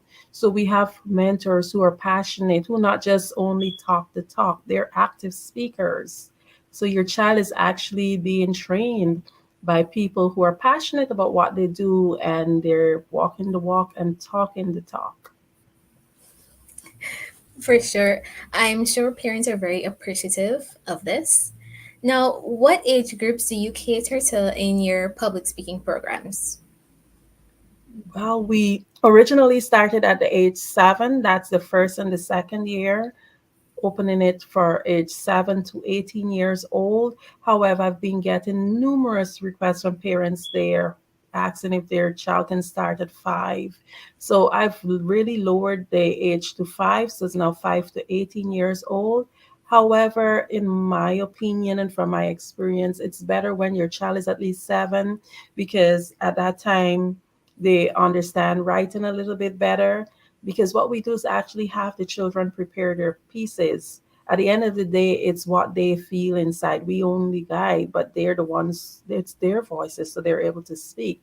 And at 5 years old, it takes a little bit more time to be able to get that out of a child. And Jada, you are currently one of our student mentors, and you've worked already with the younger ones, and you can see it takes a little bit more work to work with the younger ones than the older kids. Definitely. But it's really great that you're helping children to establish their public speaking skills from as young as 7. That's absolutely amazing. For those interested in becoming mentors, what is the process to join the GKS Club? Okay, so it's pretty easy. You just have to be willing to volunteer. And of course, you would have to show me your experience and your knowledge as it comes to public speaking. I will, I usually do training in terms of giving a guidance on what is expected. But the good thing about being a mentor at Global Kids Speak is that we don't have this stringent policy where, oh, you have to do it this way. What I do, I give guidelines to the mentors, but everybody's speaking style is different and every student is different. So we just have that general overall guidance as to what is expected. At the end of this week, we expect the children to understand this. But here, what's a good thing? You can use your own style. You know your students, so you know how to get your messages over. So our mentors, it's easy. You just come on board, you volunteer, you fill out the volunteer form, and once there is availability in terms of classrooms and students available, yes, it's something that I will definitely consider after vetting you. It's pretty easy. Great. Now, are there any scholarship opportunities available for participants? Of course, because Global Kids Speak is more of a heart project for me. And for me, just growing up in the Caribbean and understanding what poverty is and understanding how hard it is to want simple things. You have that desire to learn more and do more, but you just don't have the financial resources. For me, it's with behind that I carry the program. So I do scholarships. I am currently the co-chair for my school, St. Roses, which you attended. I'm currently the co-chair for which your mom attended. Sorry, I can't remember what school you did. Just let me apologize about that. But I'm currently the co-chair for their project planning committee, and I last year I was the assistant secretary for the board, and we do a lot of projects for our old school. So one of the commitments I've made is to ensure that every year 5 students they from my old school they're part of my program for 1 year. So every year I give 5 students the opportunity to be on board. I have a few other organizations that I've teamed up with that they do have students that are on board on scholarships. So yes, scholarships are available, and I do a lottery every year, and that's just something I go on social media with, and I put up the form, the link. And once 5 persons, once I get persons to apply, what I do is do a random selection for 5 students to come on. So yes, it's all about giving. I said global. Maybe in certain areas parents might find it easier to be able to afford the program, whereas other areas it's not so affordable because of the resources that are available. So I want to ensure that once you have at least access to a computer, you can come onto my program and get that opportunity to speak internationally and to be able to learn the art of public speaking. That is definitely amazing that you're not discrediting those who aren't financially stable enough to, you know, apply for the program. So that's very good. Besides the Oratory Club, do you offer any other programs? Yes, I do have what my dream and overall vision for Global Kids Speak is to have a debate program and also a spelling bee program. The only reason why I have not taken those projects off the floor is because I have not had enough interest to create an entire classroom for it. I wouldn't do it until I have enough interest. I keep pushing it, but everybody is more or less so more interested in the public speaking right now. So I am pushing that. I'm also working on connecting with someone because one of the things I'm so passionate about is reading.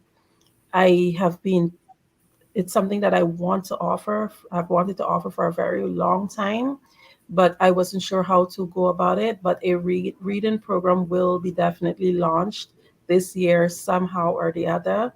I am just in the process of finding a means of going through the training so that when I am able to retrain, that I'll be retraining with that background from an academic point of view. But I am also the founder, as you would have read earlier, of KEG Book Club. KEG means reading for knowledge, empowerment, and growth. This is the KEG Book Club was formed in 2020, so this is 4 years. The book club has been going, and I am an avid reader, and I understand the importance of reading because reading really helps to expand our vocabulary. And I understand that a lot of children are behind in reading. So I am very passionate about all forms of communication for children, of course, and reading will be definitely the next program that will be launched very shortly. That's great. As a fellow passionate reader myself, I'm very excited to hear about this.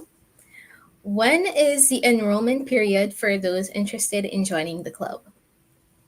Great question. So enrollment usually is between late December to 31st March. During that time, that's 2 enrollment periods that I have. And the other one is about the 15th, mid-July, mid-August to September 30th. And the reason why I do a close off at the 31st of March and also 30th of September, if you come in anytime, January, February, or during March, you can easily catch up with the program. It's nothing difficult.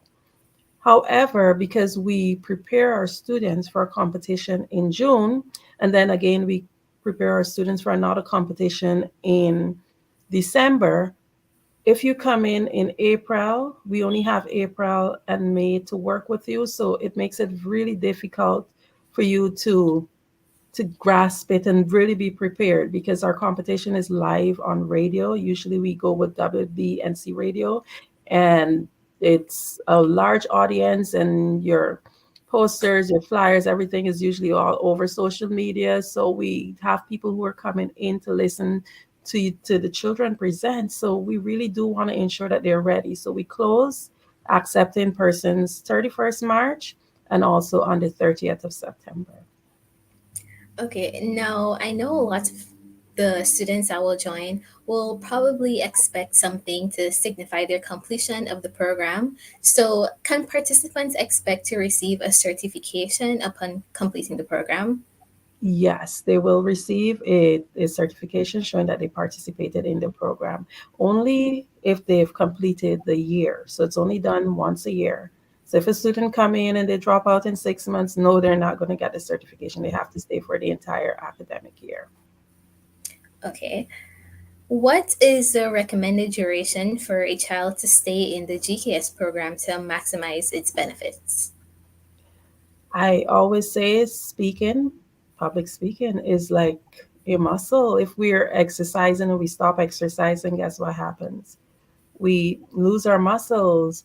So it is with public speaking. Public speaking is something that I believe that people should be actively engaged in, especially if they're pursuing certain careers, etc.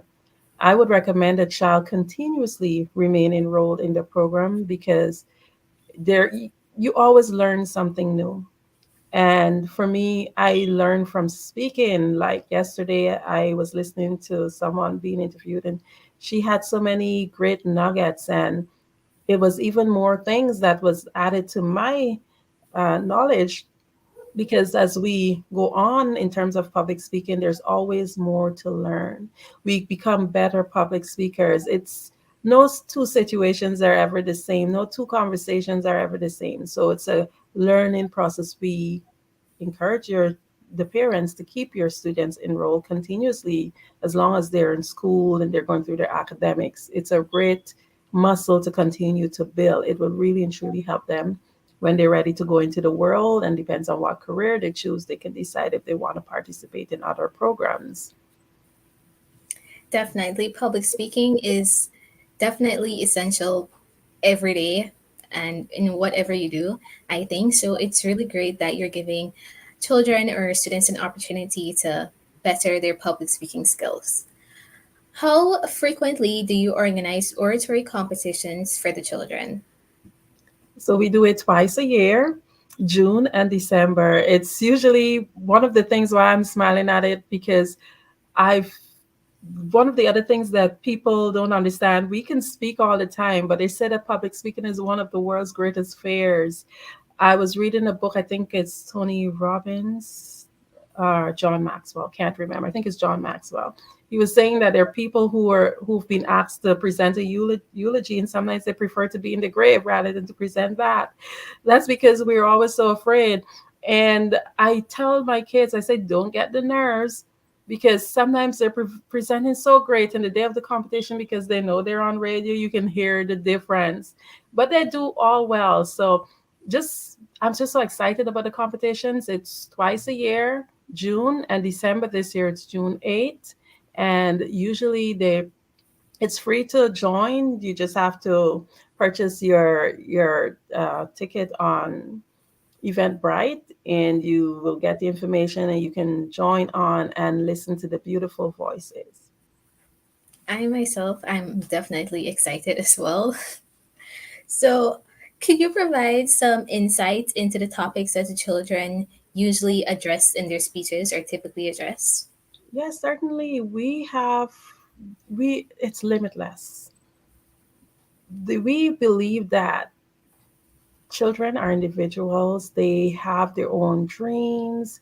Everybody have their own desires, and they get an outlet to speak on whatever they're fueled about. So we have different categories in which we recommend, because most of the speeches that someone would present fall into some categories. So for example, we have a category called declamation. Declamation is just basically, in a nutshell, resaying the famous speech, a famous speech. So one of the most popular speeches that comes up on most competitions is the Martin Luther King Jr. I Have a Dream speech. A lot of people like to say the Barack Obama inaugural speech. That's one category. So you would basically, they're asked to introduce themselves and then to present. And we have so many other areas. Some people do poems. We have oral presentation of poetry. We have dramatic presentation of poetry. We have oral presentation of poise. We have so many different categories. You can do original art, oratory, or demonstration. So there's so many ways depending on what that student wants. What we do sometimes, we reduce the categories depending on the season. Right now we're in our spring season, so we may take out a category next term and put in another one. I don't know yet, but they have the opportunity to speak on anything that their heart desires. Okay, well, that's great. That gives students a chance to express themselves. Now, what specific skills and knowledge do children acquire throughout your oratory program? Amazing. They learn how to articulate. They learned the importance of using intonation, being able to raise their voice and lower their voice and draw in the audience. They understand and they learn the importance of making a first impression, that lasting impression. They learn skills for presentation. They learn the importance of sitting a certain way and representing. They learn teamwork. We do a lot of stuff that is teamwork oriented.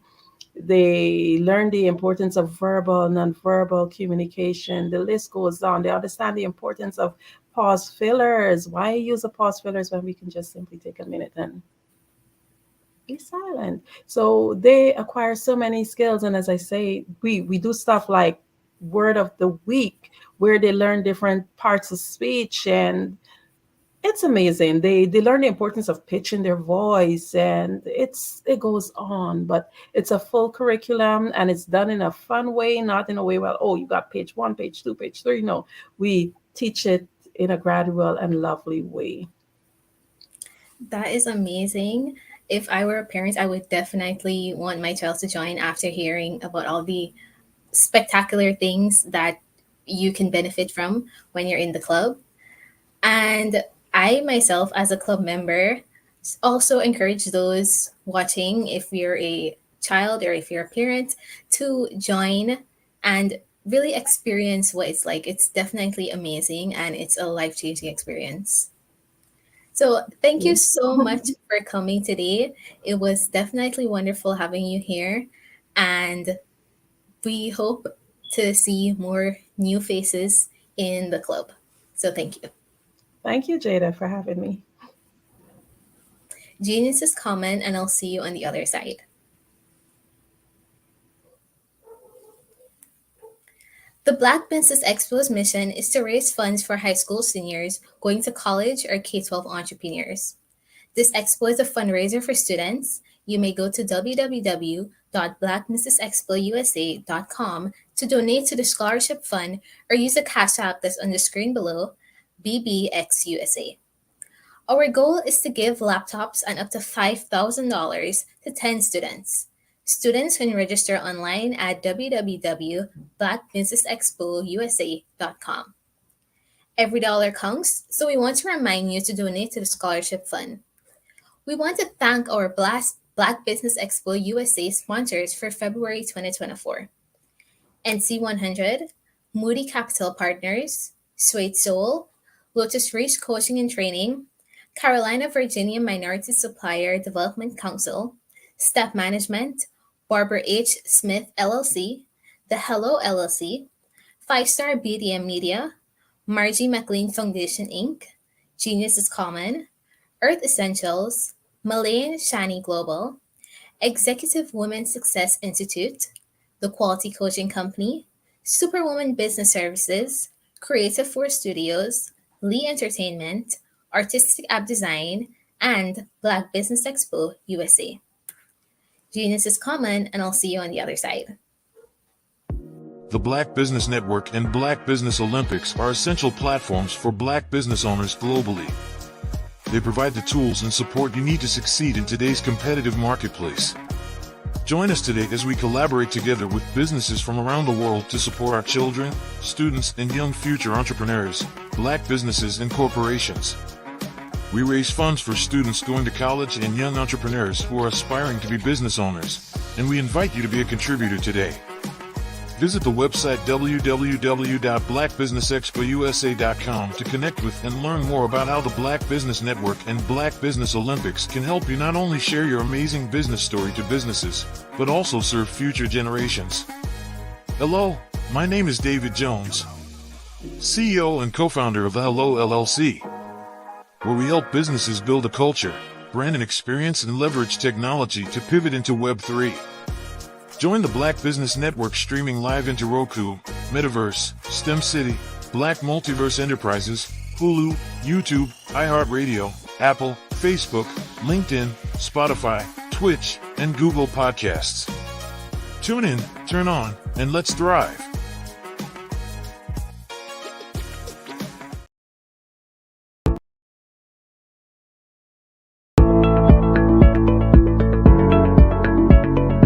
Prepare for what's coming and dominate in economic winter. Stand strong and thrive by showcasing your great products and services globally through the Black Business Network and Black Business Olympics. The Black Business Network has showcased over 2,000 companies with over $7 billion in sales each year.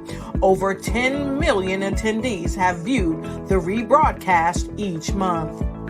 Through the Black Business Olympics, unique styles of business training and mentoring are turning students into business owners and entrepreneurial warriors who will dominate in any economy. Gain the ultimate advantage of the Black Business Olympics, 7 days of unbelievable topics and speakers speaking around the globe. Donate your time and experience to provide expertise and scholarships to students worldwide and change the world. Now, more than ever, new insights, tools, strategies, and capabilities are needed.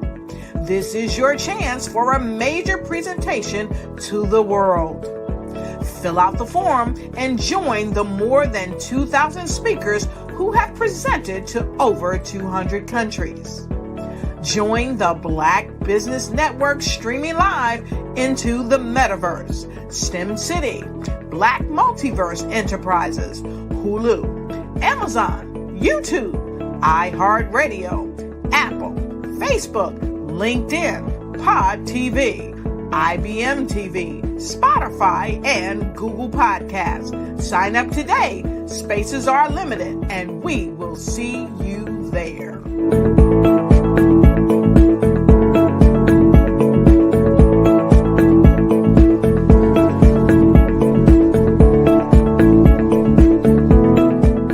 The Black Business Expo's mission is to raise funds for high school seniors going to college or K-12 entrepreneurs. This expo is a fundraiser for students. Please, you may go to www.blackbusinessexpousa.com to donate to the scholarship fund or use the Cash App at $BBXUSA. Our goal is to give laptops and up to $5,000 to 10 students. Students can register online at www.blackbusinessexpousa.com. Every dollar counts. Please donate to the Black Business Expo USA Scholarship Fund.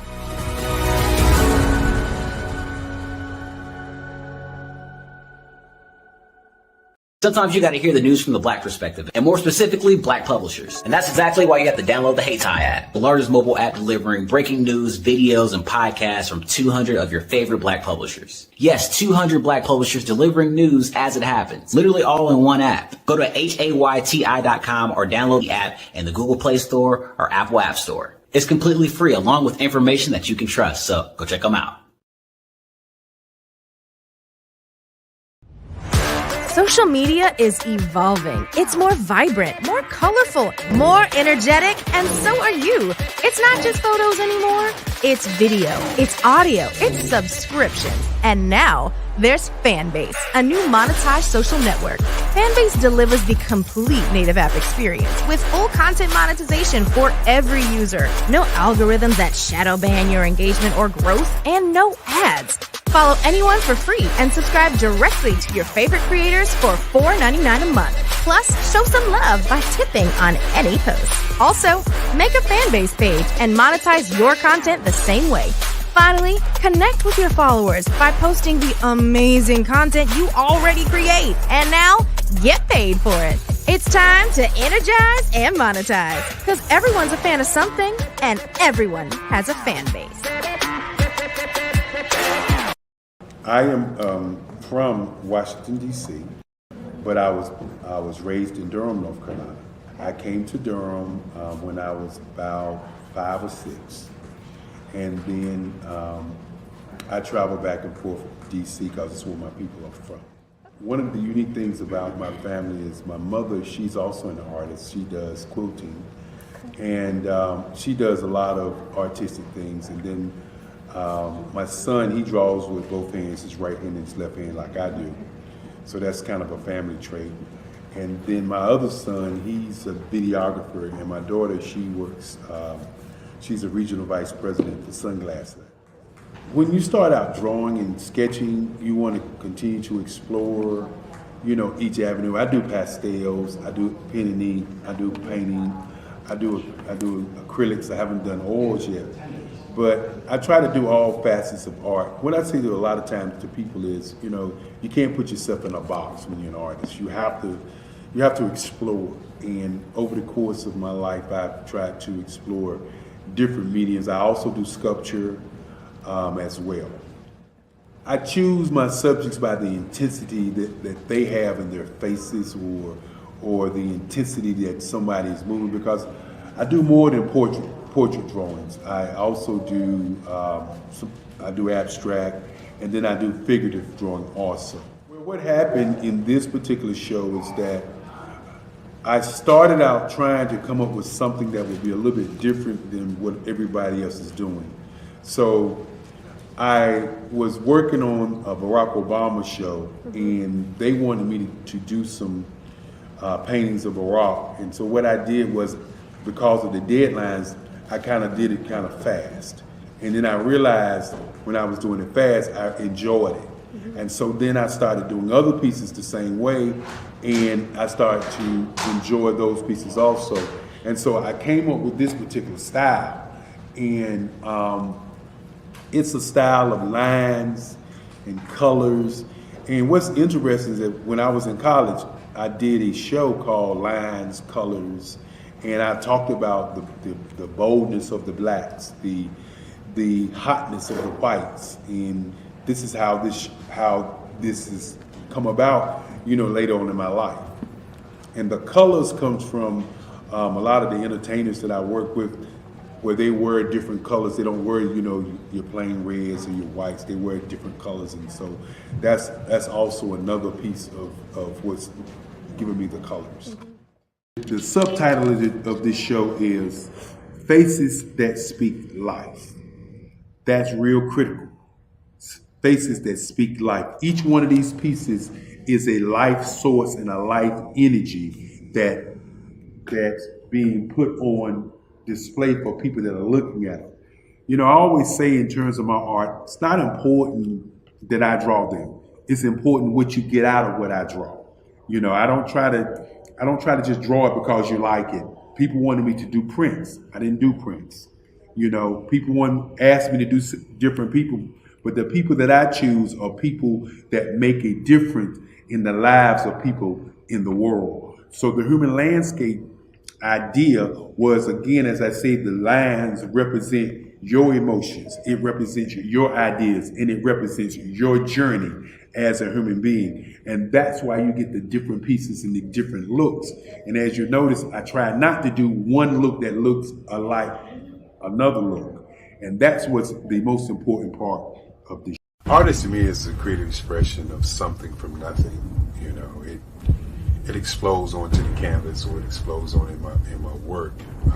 One of the things that I try to do more than anything is I try to just give the lines and the movements and emotions and expressions into to what I do. Art really means to me a chance to express how I feel deep down inside. Most of my art begins as a thought that I might have, you know, whether it's sports, whether it's history, whether it's a woman or a man. It pretty much starts as an idea of thought before I get into the actual image of what I'm going to draw. I do a lot of historical pieces. I was a history minor in college, and I love to do history pieces. And a lot of times I'm thinking about history, and then I try to make that history impact you as you look at it. That's one of the reasons I do pictures so large. People ask me, why do I do pictures so big? And I tell them, I want the piece to impact them as they're looking at it. To kind of dominate them, dominate their space. And most of my pieces I try to do off page. I don't try to do anything that's going to be in those four corners or in a square. And I want your imagination to be a part of the piece that you're looking at.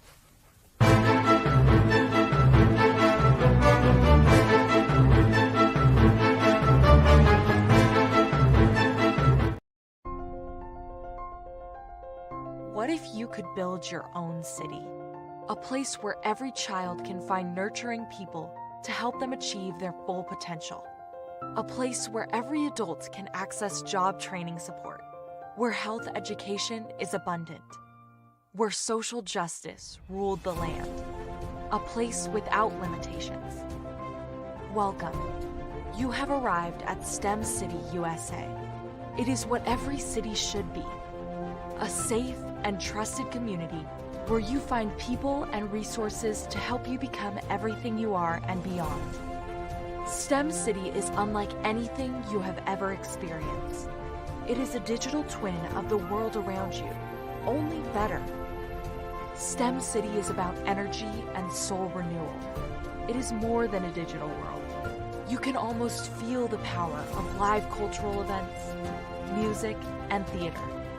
STEM City promises a better future for children with caring mentors and hands-on activities with dedicated tutors to support our youth. STEM City is your passport to a healthy lifestyle with weekly events addressing our community's many issues. STEM City is your financial well-being with helpful information on wealth management, career advancement, job training, and so much more. STEM City is the community you deserve. It is the city where your dreams can come true. STEM City USA, a place in the sky that is accessible to all who reach for the stars.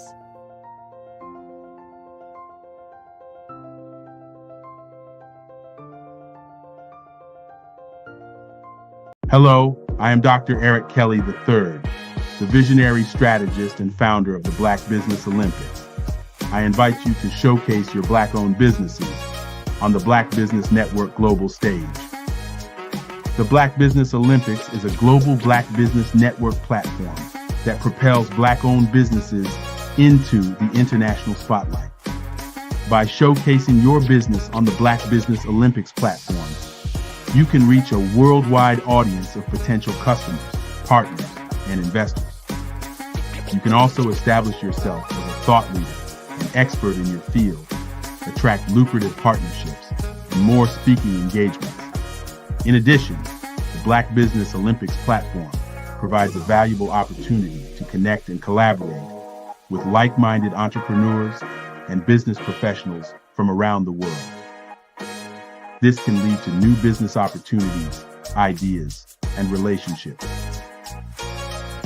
Finally, by sharing your story and expertise on the Black Business Olympics platform, you can inspire and empower others. This is a powerful way to make a positive impact on the world and leave a lasting legacy. If you are a Black-owned business owner, I encourage you to seize the opportunity to showcase your business on the Black Business Olympics platform. It is a once-in-a-lifetime opportunity to make an indelible mark on the world. Be one of the 1,000 visionary entrepreneurs who are changing students' lives, shaping industries, and leaving an unforgettable legacy for their families. Unleash your voice on our global stage and watch your business thrive. Black Business Olympics is one of the largest Black business showcases in the history of Black business in the world. Yes, the entire world. Just give me a call today at 919-308-9090.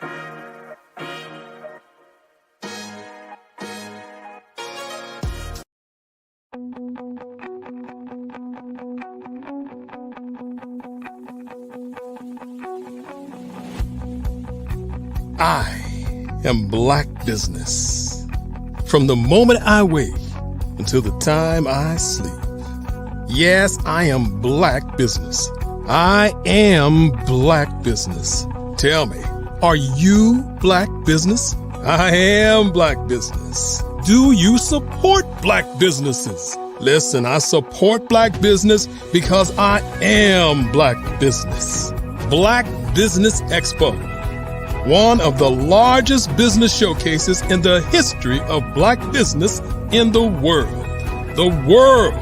Sign up today at www.blackbusinessexpousa.com or call 919-308-9090. I am Black Business.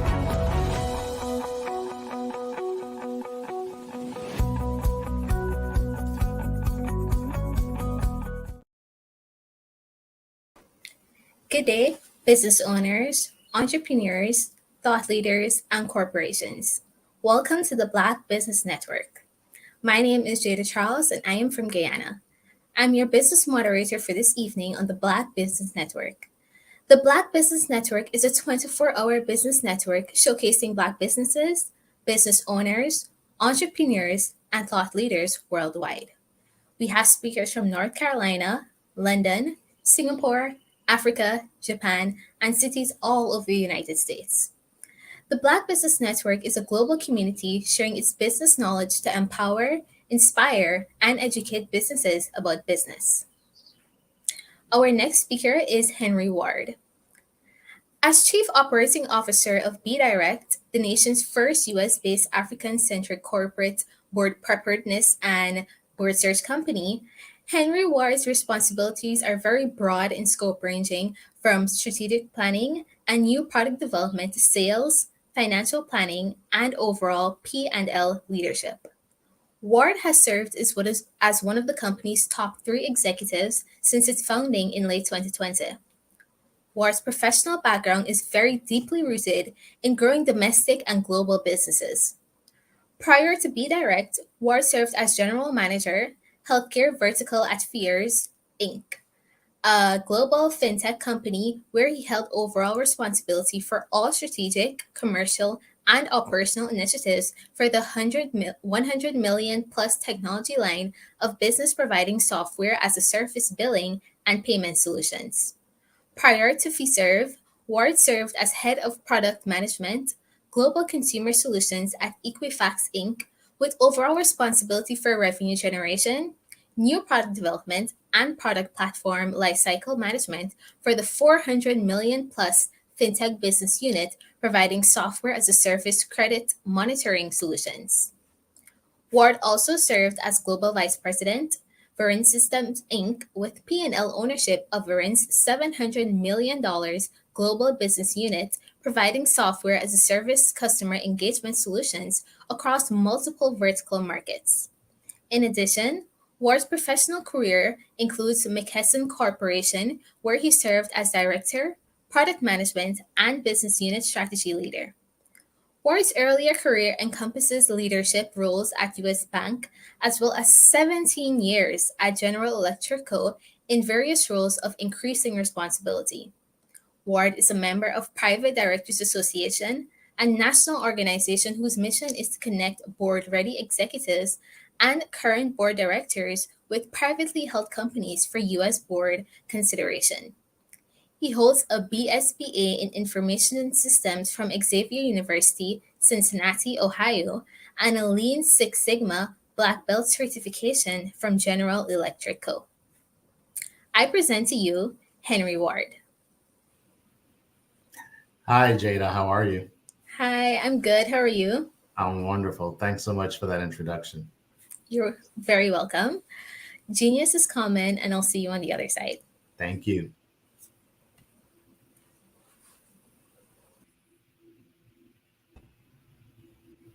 Hey. Grant, how are you?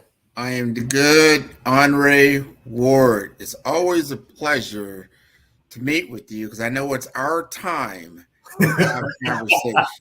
The pleasure is mine. The pleasure is definitely mine. So let's start. There are others. There are lots of people out there. We are in 2024, may or may not be aware of BDirect. I want to talk about the founding vision of BDirect, and more specifically, how it aligns with the current trends in corporate government, especially in the African-centric perspective. Absolutely. Absolutely. So first of all, BDirect is the first US-based but African-centric corporate board preparedness and board search company. Our focus is to take US Black executives at the vice president to C-suite level, as well as Black entrepreneurs, and train them for corporate board governance work on the African continent. We actually have a 8-month long program in which we take the through a training process in which they will meet once per month for 4 hours each. And in that 4-hour training, they get 2 different sides of their training. One is the corporate governance piece, and the other one is the cultural dexterity piece. And we'll spend a little bit more time on the corporate governance piece in a few minutes, but just to kind of give our viewers an overall understanding of kind of who BDirect is. So we spend time both on corporate governance and on cultural dexterity, because the reality is you cannot take a Western trained person, and whether we like it or not, we are Western trained, regardless of the amount of melanin in our skin. So you can't take a Western trained person, place them on a different continent and a different country and expect them to be successful, because they just won't. And so we spend as much time talking about cultural dexterity as we do talking about corporate governance. In addition to that, as a part of this program, each person who goes through our 8-month training program is assigned an executive coach. And that executive coach is someone who actually lives on the African continent, who is a certified international executive coach. But what makes it different is that they are a certified executive coach with domain knowledge regarding corporate governance. And so these folks are currently working with board of directors on the African continent. And so you get that real life experience, both from a classroom perspective with the corporate governance training and cultural dexterity training, as well as the executive coaching piece. In addition to that, and what also makes us very unique, is that while the cohort is going through their 8-month training program, we are actually working as a executive search firm on their behalf. So we are working with venture capitalists and private equity firms and public and private companies on the African continent to actually match the skill sets with the folks that we have going through the corporate training program, the leadership training program, with the skills that are needed for the corporate board. And so it's a very encompassing project and a very encompassing program.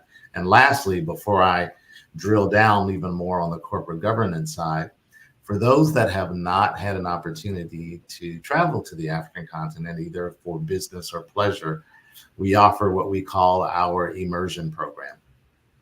And that immersion program is a 5 to 7 day trip in which, and it's optional, but recommended specifically for those that have never been to the continent.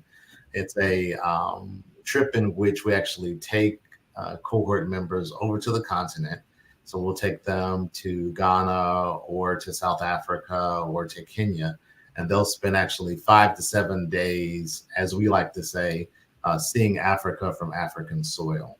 So they'll get a chance to actually meet with business leaders on the African continent, as well as kind of do some of the traditional tourist things as well. So that kind of gives our viewers just kind of an overall view of who Be Direct is and what we do. Now, specific to your question regarding corporate governance, we do spend a lot of time talking about corporate governance. And for those who may have been or may currently be sitting on nonprofit boards, you know something about governance yourself in terms of, you know, how standard meetings are run, and you have, you know, normal committees as a part of your nonprofit organization. With corporate boards, there are 3 primarily standing committees. There is the audit committee, there is the nominating committee, and there is the compensation committee. And I'll kind of go through each one of those. The audit committee usually is one of the most important committees of any corporate board. And the role of the audit committee basically is to ensure that the organization is following all of the standard financial practices of that country, and also to ensure that there is financial due diligence and financial rigor in place regarding financial reporting, whether that is for a publicly traded company or for a privately held company. There's always going to be an audit committee as a part of the corporate board structure. And usually it is the CFO that is reporting to the board and reporting to the audit committee. So the audit committee has responsibility for working with that CFO to ensure all of the books, if you were, are audited appropriately, and all of the financial reporting, whether it be government reporting or any other reporting, is done properly and in right order. The next committee is the nominating committee. Some boards have nominating committees and some don't. But the purpose of the nominating committee is actually to nominate independent boards of directors. And I'll later in our conversation, we'll go through what's the difference between an independent director and a executive director. But the nominating committee has a responsibility for actually vetting all candidates for the board who will come before the board for nomination. And there are, you know, multiple criteria. Each board of directors has its own criteria that it uses for who will be a good board member. But usually it is the nominating committee who has responsibility for kind of curating all of the folks who would be potential board members, and then taking them through the interview process to actually become a corporate board director. The third committee, standing committee, and these are all what we call standing committees. So you've got audit committee, you've got nominating committee, and the third committee is the compensation committee. And if you are an executive, and particularly if you are a C-suite member of any corporation, you want to make sure you are friendly to everyone who sits on that compensation committee. Because those folks have responsibility for putting together your pay package. So the compensation committee actually has responsibility for deciding how the executive leadership team, how those C-suite executives from the CEO and their direct reports, the compensation committee has responsibility for setting the compensation for those folks. And usually the compensation package includes base pay plus whatever the bonus structure is going to be. And, you know, with many of these roles, the bonus structure may be anything from 50% of base pay all the way to 100% of base pay. And in addition to that, equity. And so what we mean by equity is, you know, if you're a publicly traded company, it is the value of the stock, right? And so normally a part of any compensation role for an executive is you have actually equity in the company in which you can then over a period of time, which is called vesting. And, you know, many times these stocks will vest over a, 2 to 3 year period of time. It's also called long-term compensation because it's a way of having the executive invest in the company and get a return from their work. And so many times these stocks, if you will vest over a 2 to 3 year period. And at that point, the executive can choose to execute that stock to add additional compensation to their paychecks. So again, very important piece of the board role and the board governance role is compensation, because literally those are the folks that set the payment terms for the C-suite. I'll stop here and catch my breath and let you ask them some additional questions. And then I'd like to actually talk about kind of what the differences are between a non-executive director and an executive director. I think that's all very important. I want my audience to understand some of these conversations that you may not be aware of and how these boards, corporate boards, obviously operate. And you have those three things. Very important to understand audit. Very important to understand the nominating committee. Very important to understand compensation. I am curious to understand, is there a technology committee, and maybe it's a subcommittee, maybe it's not there. How does that operate? I'm sure you'll get into that, like the differences between what we call the American corporate board system. And I'm sure you're probably talking about more publicly traded companies. Absolutely. That have board structures, what that looks like. And we all know, you don't always have the right, when it comes from a demographic perspective, that you have representation, whether it's women, other people of color on these certain boards, but they're very, very important because it drives the behavior of the company, and then how they operate on the African continent. What does that look like? And they have different makeups as well from a country perspective, different interests that are there that might be outside the continent of itself, and then understanding the culture of how all these things look. So that's what I want to understand. You're going to get into that, the difference. If you've been on a corporate board or you got some kind of training to be in a corporate board from an American perspective, but how is that different? And what is the secret sauce that Be Direct gives that you don't get traditionally in board governance training? Absolutely. All great questions, by the way. So I'll take your first question first. So usually there are subcommittees that come under those kind of three standing committees, and whether that's kind of cybersecurity or technology, usually that comes under the audit committee. So you'll have an audit committee who has overall financial responsibility for financial reporting, but then you'll have, your C-suite chief technology officer or chief security officer that will also report to the audit committee regarding things like technology, regarding security, and regarding other things like that. So usually those other types of roles come under audit committee. Where you brought up the differentiation between U.S. corporate board work and corporate governance on other continents, and you're absolutely right. There is a difference. So when we look at U.S. corporate governance, it's primarily focused on regulation and compliance. So if you are a publicly traded company, you've got Sarbanes-Oxley, right, to deal with. It's also called SOX compliance.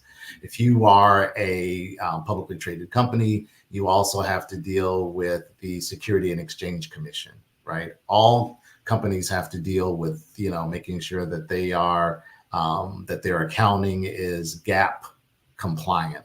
And GAAP stands for General Accounting Principles. So all of that is from a U.S. perspective. Now, on the African continent, regulatory compliance is also a piece of it. But in addition to that, most companies on the African continent follow what is called the King 4 methodology. And that's Roman numeral 4. And it's Roman numeral 4 because it's kind of the fourth generation of the King corporate board governance methodology training. And so King 4 kind of takes into consideration U.S. Corporate board governance training. It also takes into account British corporate board governance training. And it tries to kind of meld them both together to get a best of both worlds. And so what you see with King 4 is more regarding best practices. So again, some compliance, but mainly King 4 deals with what are the best practices regarding corporate governance.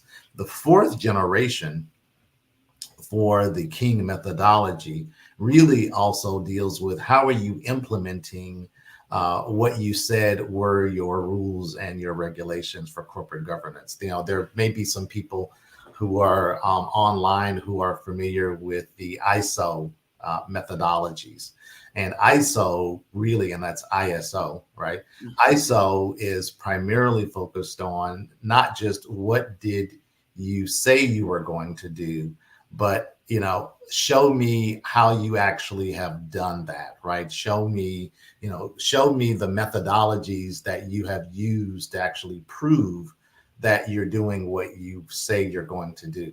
And the fourth generation of the King methodology does that same thing. It basically takes into account not only tell me what your corporate governance rules are, but tell me the methodology that you are using to ensure that you are complying with those rules and regulations. And so we have actually partnered with a company out of South Africa that does corporate governance training across the African continent, who are very familiar and very adept at the King 4 methodology. And so as our cohort members go through their training, they are actually steeped in the King 4 methodology, which again is a little different from what someone will get if they were just going through a U.S. corporate board training program. So that's, again, what makes us also unique in terms of the marketplace, is that we are preparing people for not just corporate board governance training, but we're preparing them for international corporate board governance training, which, by the way, once they have learned those skill sets and once they have applied those skill sets on a corporate board on the African continent, they can then use those same skill sets and take them back to the United States and make sure that they are actually using those skill sets from an American perspective as well. Particularly for those at the VP to senior vice president level here in the US, who quite frankly are not getting the opportunity for those corporate board roles here. It's an opportunity for them to get the experience on the African continent and then bring that experience back to the United States, which makes them even more valuable. Let me ask you this too. The process of being appointed to a board that is publicly traded in the U.S. Just talk to me about that process, and then talk to me about that same process on the international level on the African continent, how the two are the same or different. Yeah, great question. So for publicly traded companies, board of directors are nominated, and then they are voted on by the stockholders. So any large corporation, or quite frankly, any corporation that is publicly traded, you will have a nominating committee that actually vets the candidates to ensure that they will add immediate value to the board. And then usually during the annual stockholders meeting, those candidates are put before the stockholders, and the stockholders vote on those candidates. And usually most meetings, most stockholders will usually go with the nomination from the corporation. Now, there have been times, quite frankly, in which some corporate board members have not been voted on, even though they were nominated by their corporations. But that's how it works in the United States for publicly traded companies. For private companies, the process is a little different in that it is the actual board of directors that votes on the candidates because there are no independent stockholders, if you will. Now, this actually gets us into a conversation about independent board directors and non-independent directors and executive directors. So on corporate boards, there are different types of board directors. There are those directors that are called independent directors, and those are people that do not have an executive role within the corporation. For instance, for many corporations, the CEO and the CFO usually are also members of the board. So for independent directors, an independent director is what is called a non-executive director, which means they do not hold a compensation employee role on that board of directors. Now, you also have executive directors. Now, if you have someone who is the CEO of a corporation, the CFO of a corporation, usually those are the two primary members that are also members of the board of directors. Those are what are called executive directors, meaning that they actually hold an executive role in the company as a part of what's called the operating committee. So they are paid employees of the corporation who also happen to be board members. Okay. The third role for corporate board directors, in addition to independent directors who hold no employee status, you have employee status, and then what you have is private equity firms and venture capital firms. Now, private equity and venture capital firms actually hold equity in the company. So they are investors in the company. So private equity firms usually will buy and sell companies.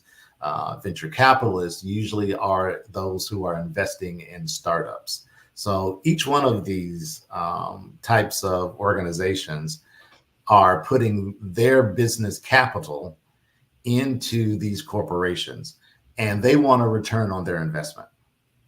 So they usually will, as a part of their investment in the company, they usually will also want at least one or two board seats because they want to make sure that their investment is being managed properly. So those are kind of the three different types of roles. And that actually comports fairly well on the African continent as well. So for publicly traded companies on the African continent, you still have a nominating committee who nominates, but because these companies are publicly traded, their board of directors are voted in by the shareholders, by the stockholders, again, usually at the annual meeting. On the African continent, you also have private equity firms and venture capital firms who, by the mere fact that they're putting up investment capital into these companies, they want a seat at the table. Right?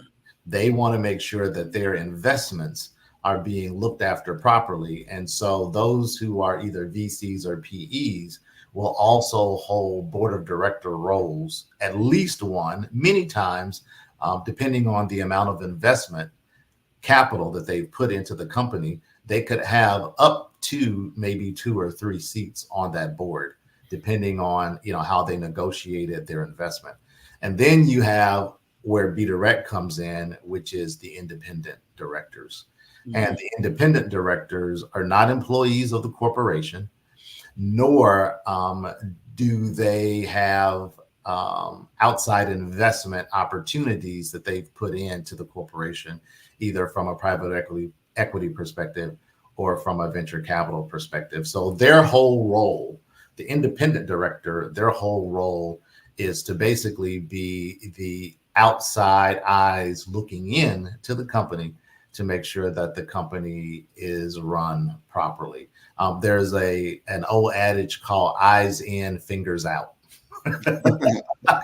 So what that means is that you want to make sure that as an independent director, that you have, and we'll get into this as well, kind of, you have fiduciary responsibility. And what fiduciary responsibility means is that you actually have legal responsibility to make sure that the company is run on a compliance and legal basis, so that there's no outside influence going on to the company in terms of how its governance is run. And so independent directors, and actually all corporate board directors, also have to carry what is called board insurance. We live in a very litigious age, right, where people sue corporations. And so people also can sue boards of directors independent of the corporation. And so each board member has to carry what is called corporate board liability insurance to ensure that if someone does sue them, that there is kind of a bond on them, that they are insured for that purpose.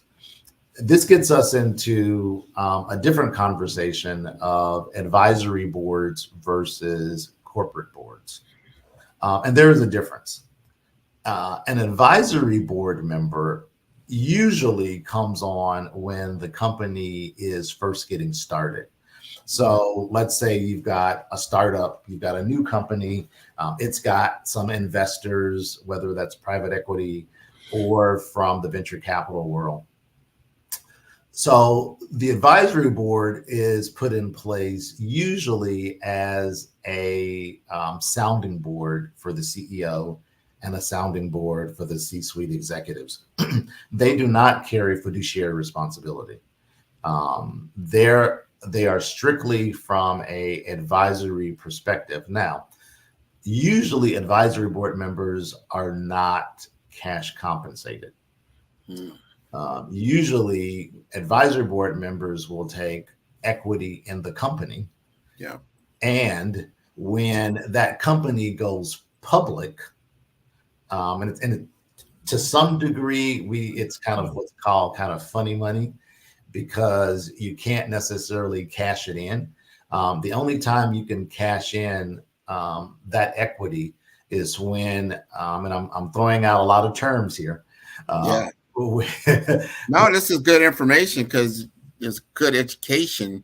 I feel like I'm in a in a college. You're sitting back and you're actually learning these corporate governance rules, really what it takes to dwell on the board. This is good education for people.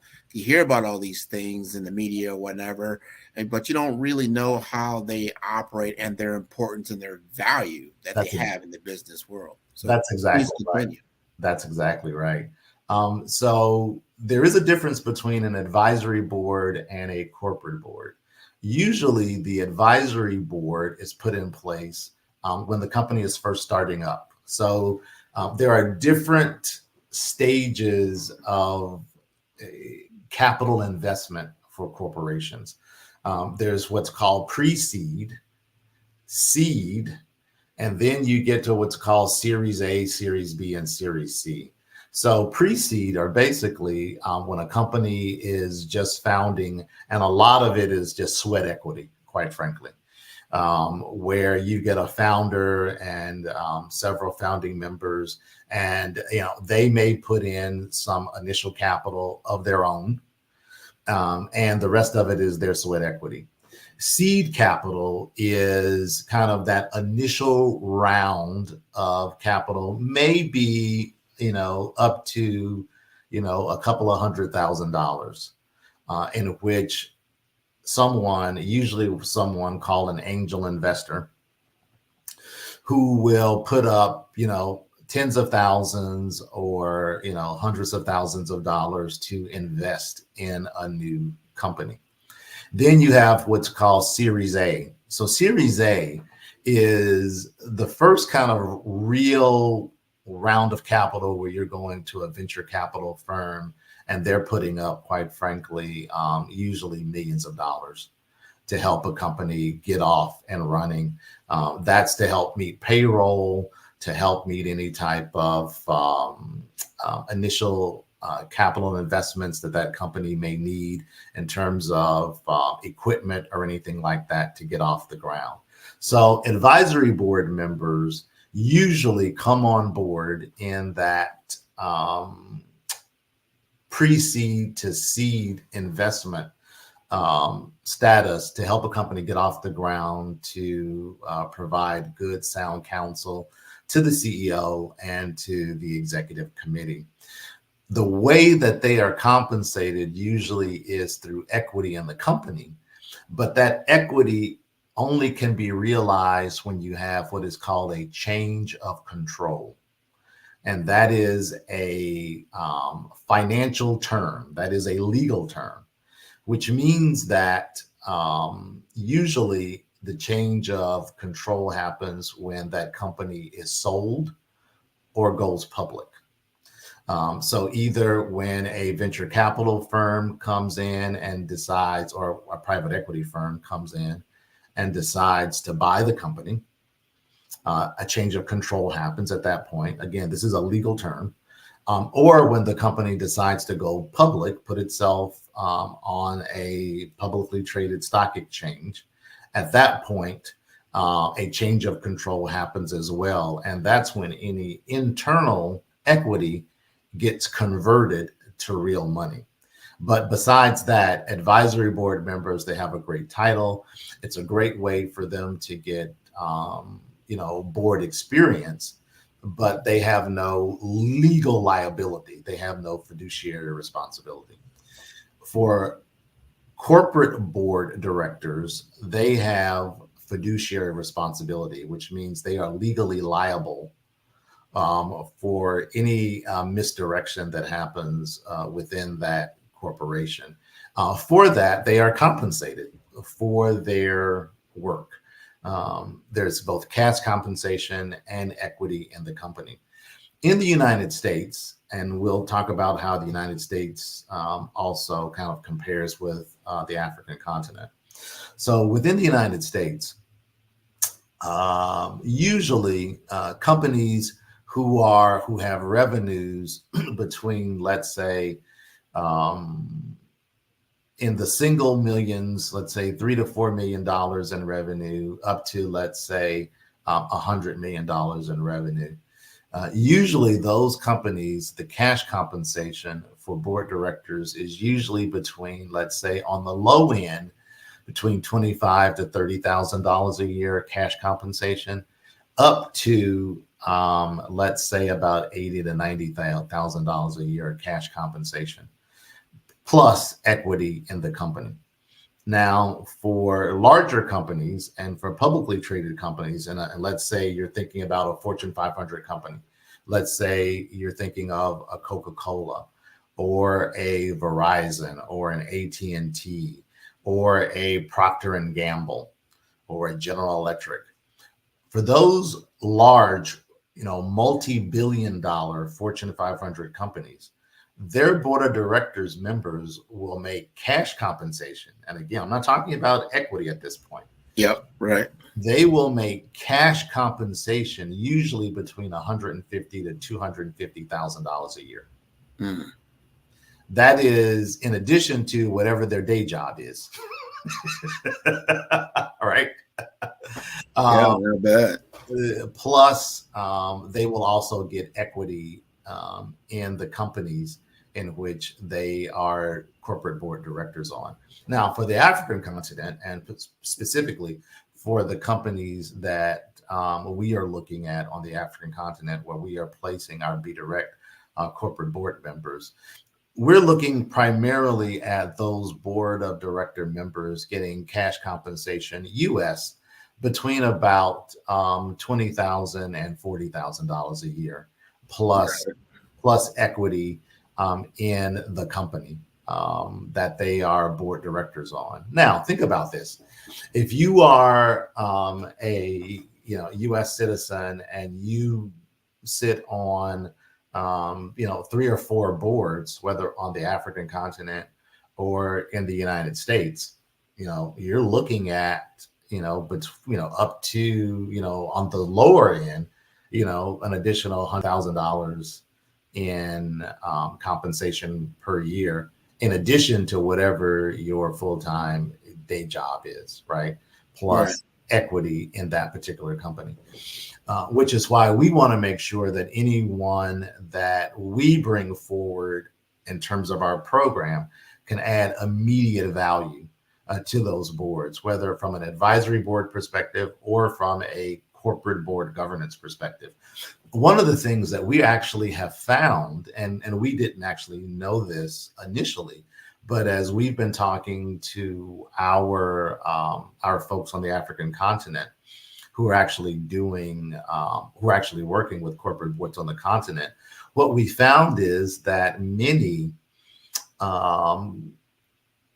companies who are in the startup mode, who usually will only be taking on advisory board members, what we've been told is that many of those companies actually are skipping the advisory board process and going directly to corporate board members with fiduciary responsibility, because they want to have folks that have that corporate board governance training, and they want to be able to have people that can add not just kind of advisory role to the company, but add real governance to the company. They actually want people who have been steeped in King 4 corporate governance methodology to bring that learning to the table, whereas, if you're in an advisory board role, you don't necessarily have the corporate board governance training, because, the CEO and the company is primarily just coming to you for advice, right? Yes. Not necessarily about governance. But what we're finding is that these early stage companies, they actually want the governance. And so that's kind of where we come in, where we actually train them and steep them in corporate governance, specifically around the King 4 methodology, so that they understand what it means to be a part of the audit committee. They understand what it means to be a part of the compensation and nominating committee, and they bring those skill sets to the table, because the reality is that CEO and that nominating committee is making a conscious decision to go outside of the country. And we make that very clear to the people that we have on, that we have coming through our program, is, you have to understand that you have to be able to add immediate value to that board, because that CEO is choosing not to have someone from Ghana, is choosing not to have someone from Kenya or from South Africa. they're choosing you. And so you have to be able to pay for yourself, right? Because these are paid compensated boards. So you have to be able to say, okay, here's the value that I'm bringing to this day one. I'm bringing value regarding corporate governance. I'm bringing value regarding specific functional skill sets, whether that's financial skill sets, whether that is sales and marketing, whether that is product development or engineering or supply chain. That business is looking to you to bring a specific value to that board, that a skill set that they may not necessarily have in-house. And so the folks that we have through our program bring those skill sets to the table, whether in an advisory board role or in a corporate fiduciary responsibility role. And we're looking at filling both. You know, our primary focus is to fill the corporate board directors who have fiduciary responsibility, but for those companies who are also looking for advisory board members, we can help them with that as well. This is all very interesting. We only got a few minutes here, I believe, left, but I'm curious to know, and you've laid out a lot of information and just knowledge around board governance and the difference between the American and the international boards, especially in the African continent. You talked a lot about King 4. I think all that's important. I'm interested in knowing from a government perspective, how much does the actual government affect policy on boards, either in the US or international? It seems to me that there's more, maybe it's affected more abroad than it may be in the US. But I'm interested in that. And then there are influences that are on these boards that you need to be aware of as you take a seat. So you're not just talking to a seat, so to speak, or individual. You're actually talking to a culture. That's right. A group of individuals that represent, a larger community of some type. Talk to us about that a little bit. Awesome question. Usually what you're talking about, usually you will find in the United States with defense contractors. You'll have public-private collaborations, right? On the African continent, there are public-private collaborations. There are companies that have very strong governmental influence. Not so much with some of the younger startups. A lot of the younger startups are, primarily independent. But as companies get larger and larger, you do have these public-private collaborations in which the government, quite frankly, may own half of the company. And so you do absolutely have to be aware of that because that most definitely exists. Probably the best example of that in the United States is Fannie Mae. So, and people may not realize this, but Fannie Mae, and many people have mortgages through Fannie Mae. Fannie Mae is actually a publicly traded company that is owned primarily by the United States government. Right. So it is one of those public-private collaborations. A lot of times you'll see with military contractors, whether that be Boeing or it used to be McDonnell Douglas, but they will have large governmental influence because they're also large government contractors, right? But on the continent, you will actually have the government, much like the whole Fannie Mae relationship, where the government literally owns half of the equity in the company. And so as an independent board director, yes, you have to be very aware of that and understand that those influences are there. And how do you navigate culture, and how do you navigate understanding government regulatory environment regarding your particular business? So that's a great question, because those relationships absolutely do exist. And I know we're running out of time, but there are also relationships in which nonprofit organizations own for-profit companies. For instance, people may not know this, but AARP in the United States is a nonprofit organization.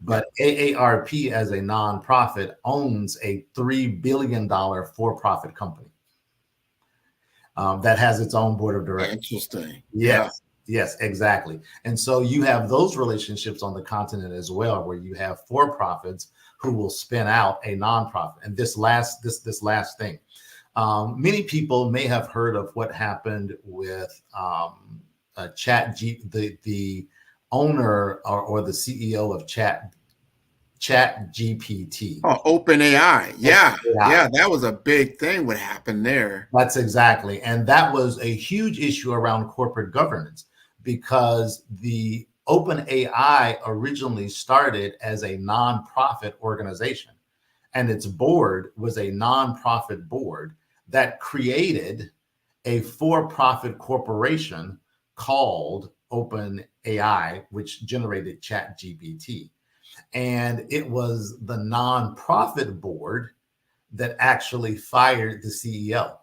Yeah. Then the nonprofit board basically dissolved themselves, and the for-profit board, which was a subsidiary of the nonprofit board, actually took over. And that's where you get the corporate governance piece, and they brought back the CEO. I wasn't aware of that. So they dissolved the board, they fired Altman. Yes, sir. And then they just reorganized themselves as a for-profit board, and then brought him back. That's it makes you wonder, like, well, what was the problem here again? Well, with the nonprofit board, their charter was not in alignment with the charter for the corporation, for the for-profit board, right? So the nonprofit board, it had very lofty goals in terms of helping humanity. The nonprofit board did not have as a part of its charter maximizing shareholder value.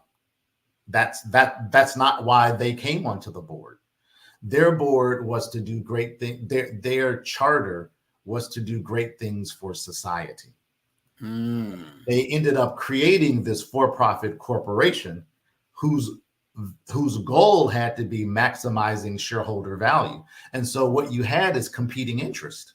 Of course. Totally different. Yeah. So that's why the Sam Altman was initially fired, was because he wasn't necessarily following the charter of the nonprofit board, but he was most definitely following the charter of the for-profit board. But the nonprofit board was the controlling board, which had the responsibility for hiring and firing of the CEO. So that's why they ended up dissolving themselves, and then the for-profit board taking control. Interesting story. That played out before the public eye. Like, what was really happening there? But I didn't know that backstory. Yeah. And that they reformed. Right. And it's two different boards, profit and nonprofit. There is a big difference, and then what the goals are. So absolutely. Thank you for sharing. Thank you so much for our time together. Yes, for sure. Jada, how are you? I'm great. How are you? I'm good.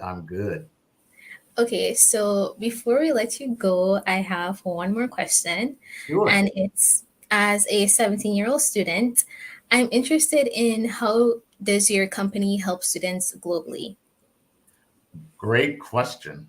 So for us, where we're at in our business model, we are more than happy to have students come and learn from us from an informal perspective. We're not at a place right now where we can offer paid internships, but we certainly are open to having students network with us on a global basis and have students come and learn from us in terms of what does it mean to be a corporate board director?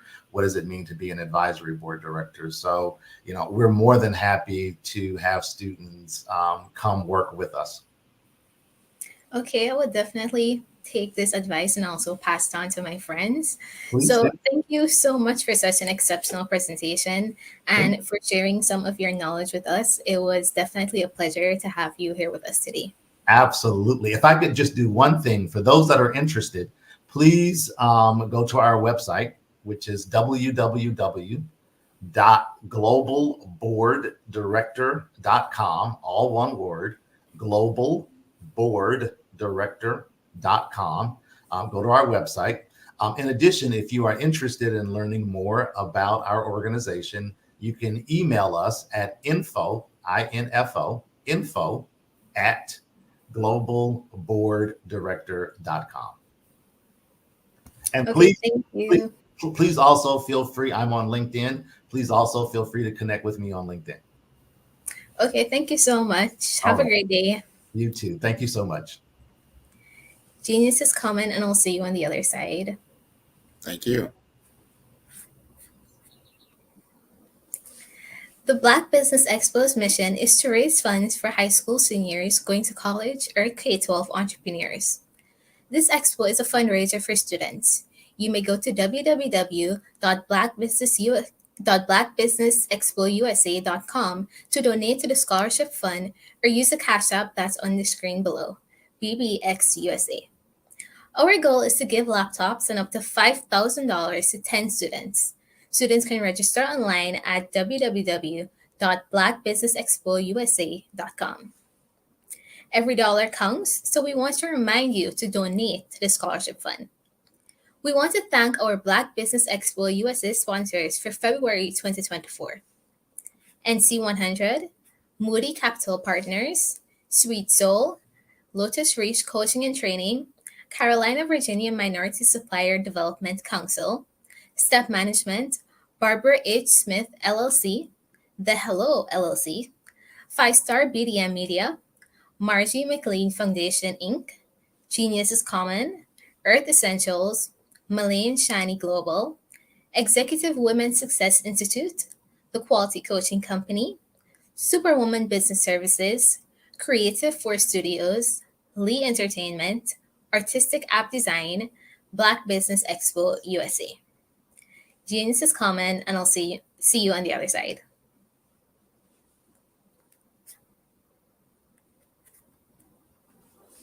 I'm Ramon Ray, founder of Smart Hustle Magazine and smallbiztechnology.com.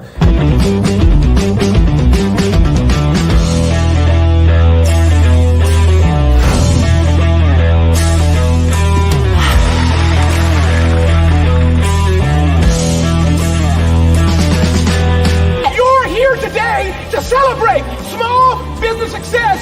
Stand up on your feet. You rocked the house. It was amazing. Didn't we learn?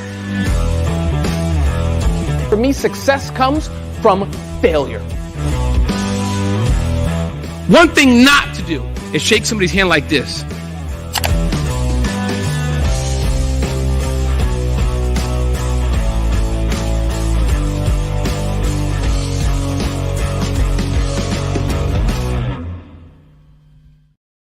I am from Washington, D.C., but I was raised in Durham, North Carolina.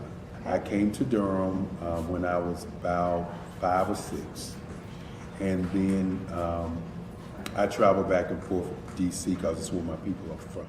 One of the unique things about my family is my mother, she's also an artist. She does quilting, and she does a lot of artistic things, and then my son, he draws with both hands, his right hand and his left hand like I do.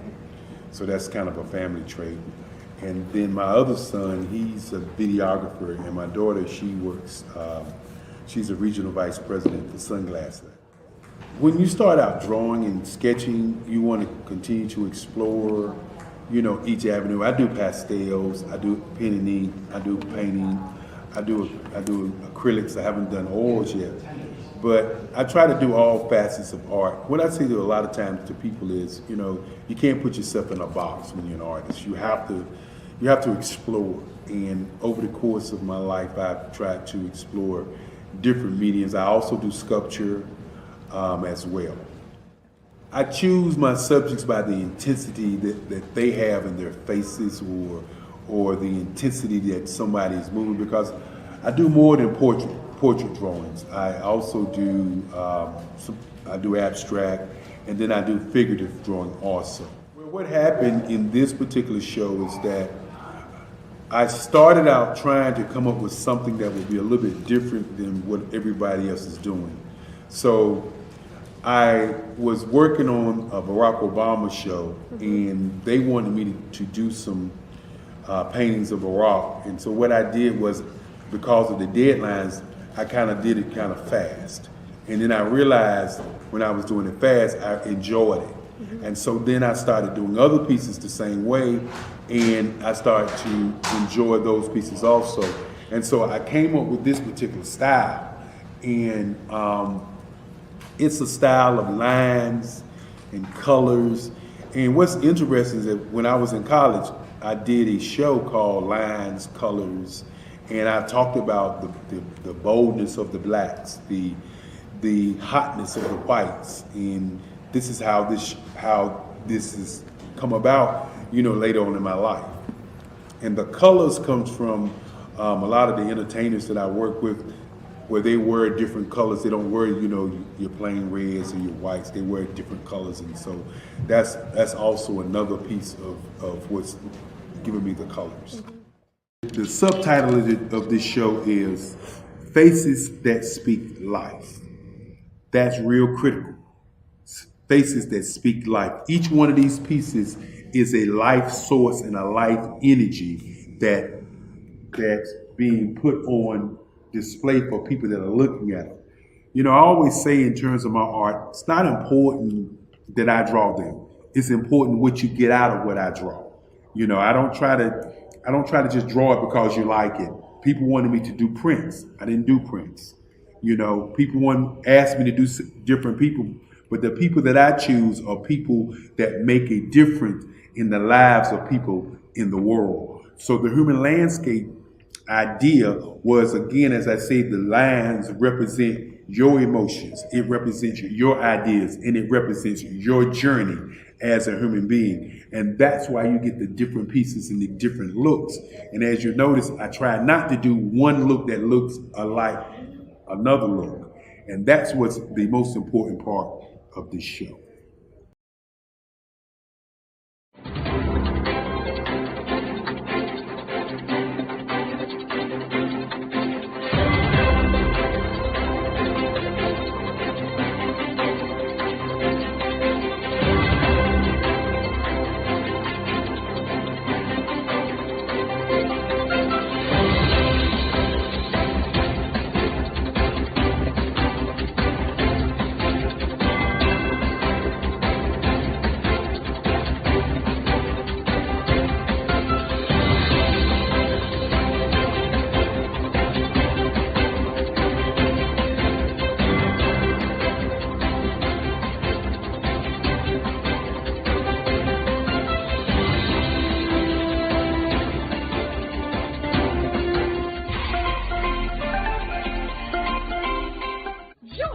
Dr. Eric Kelly III and a host of phenomenal speakers from all around the globe for this 7-day virtual event that you don't want to miss.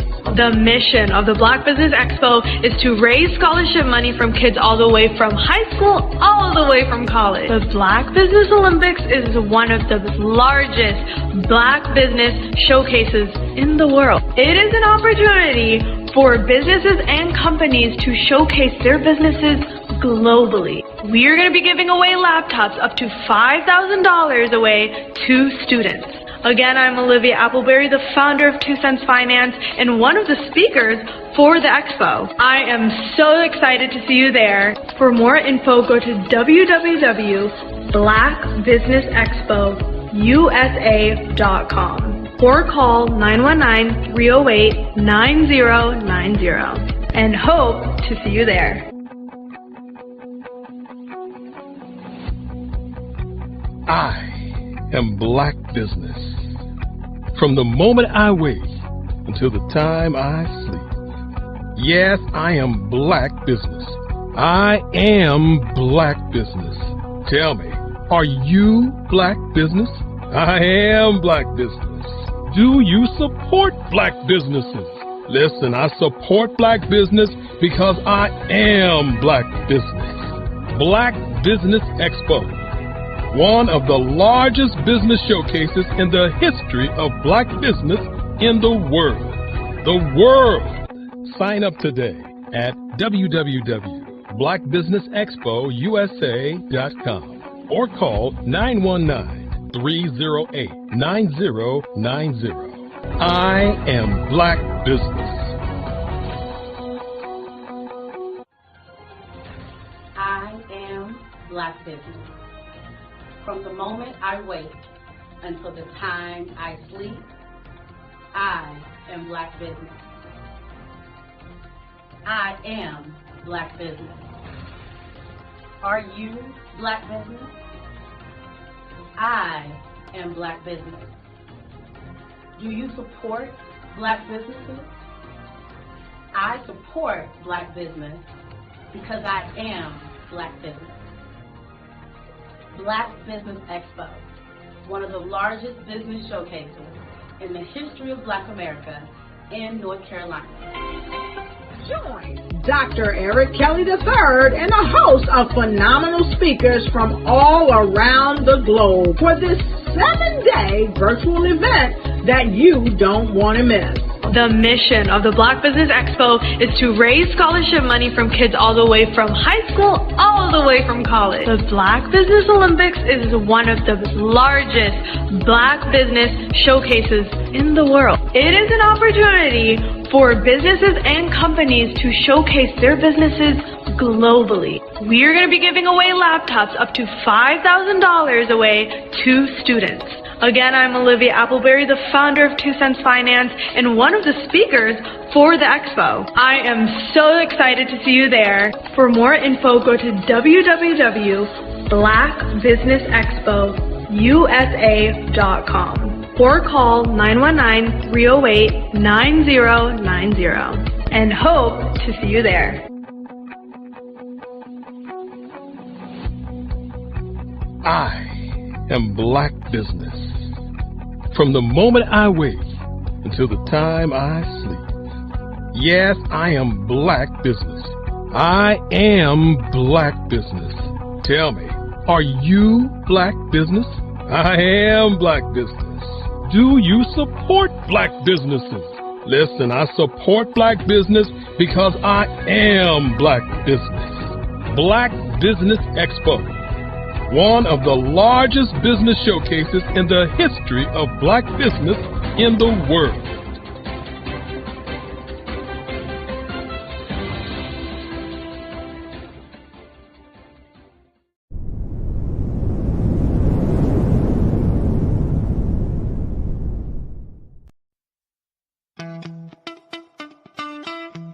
How many times have you been asked to help someone you didn't even know, a student, a business entrepreneur? Or did you ever even ask, where did they end up? That business, that friend, that entrepreneur. Well, just maybe they ended up in a gang, bankrupt, homeless, or worse, dead. Maybe they turned to crime, drugs, and alcohol. Did you ever wonder? Did you destroy their dream, or was your life always so easy?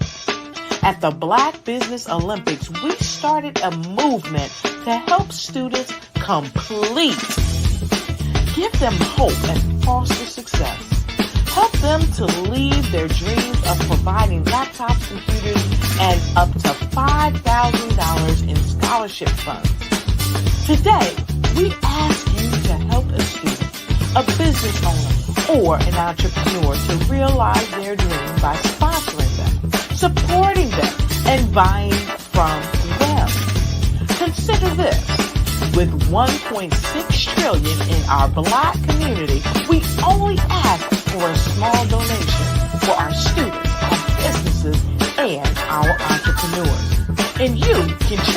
life today. So I ask you, what are you going to do? Sit on the sideline and watch our students in high school be leaving, miss out on their dream from lack of resources? Or are you going to donate to the movement and change their future and yours as well? Give us a call today at 919-308-9090. Change their life by investing with action to the Black Business Olympic Fund. The Black Business Olympics, one of the largest business showcases of Black business in the history of the world.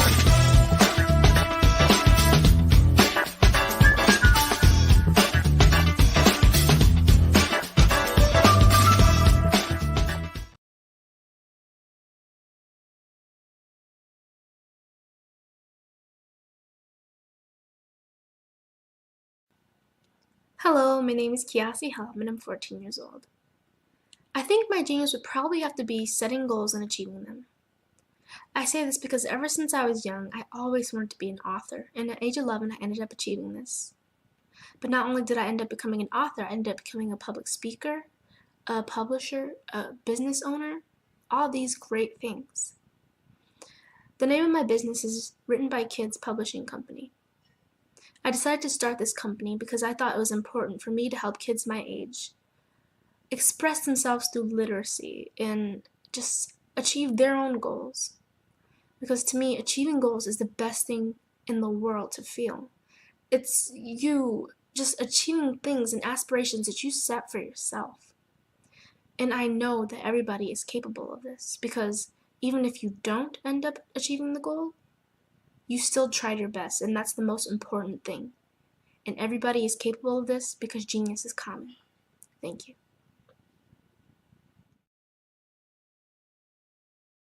I'm Kennedy Harris. My genius is being an entrepreneur. I'm the CEO of K-Lock, a company where I develop my very own line of kids supplements. I currently market my multivitamin for kids to help combat weak immunity. During the pandemic, research has shown that having a strong immune system is key to fighting off disease. My vitamins are for kids, but adults can benefit from them as well. I'm adding a proprietary blend to my supplement line. I want to create my own blend so that I have a competitive edge in the marketplace. Staying healthy is important to me so that we live longer and have healthier lives. My website is klockproducts.com. That is K-L-O-C-K. Genius is common.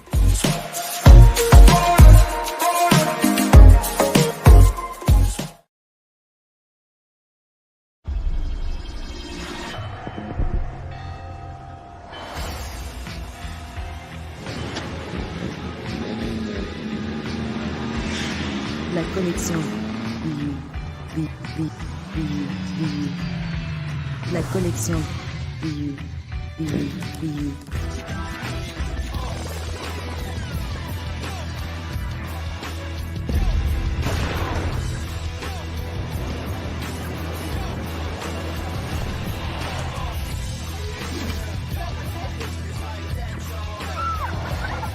In a world obsessed with the cult of celebrity, I challenge you not to aspire to anyone else's greatness, but instead strive to reveal and ignite the greatness within you. Are you serious? I totally think that that's it. Hey. No! Hey! To me, sexy is a man that knows who he is and what he wants. Okay. He's comfortable. You look at him, you see him, he's just comfortable being himself. And you're like, Baby, be you. Be you, baby. Just be you. I like it. Introducing the BU collection, exclusively available at K&G Fashion Superstore.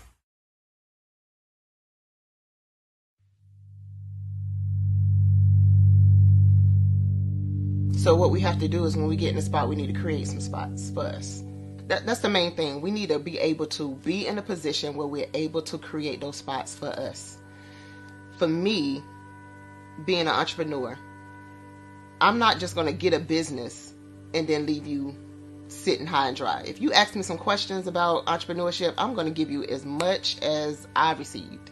I've seen people who made it, and then when you ask them, it's like, okay, now you have to pay me for the information, the same information I got for free. We probably in totally different cities. There's no way that we're going to bump heads or anything. We're not competing. Bring me up with you. And so I just think that whatever education that I have, then I need to be able to give that to my own as well. So create the spots. You can create the spots when you get there.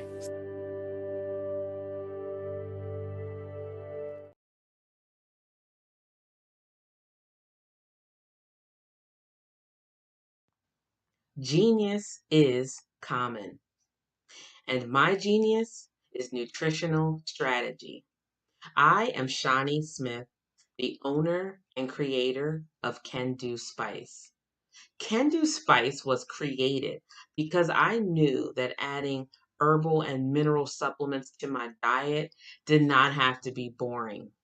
In fact, because I'm a food enthusiast, I knew I could create something flavorful and explosive that also had the benefit of adding herbal supplements such as sea moss, bladderwrack, burdock root, and black seed, just to name a few. I invite you to take this journey with me where we come together and take control of our nutritional health. It is my way of sharing my genius, the gift of flavor and the healing power of herbs to the world. What is your genius?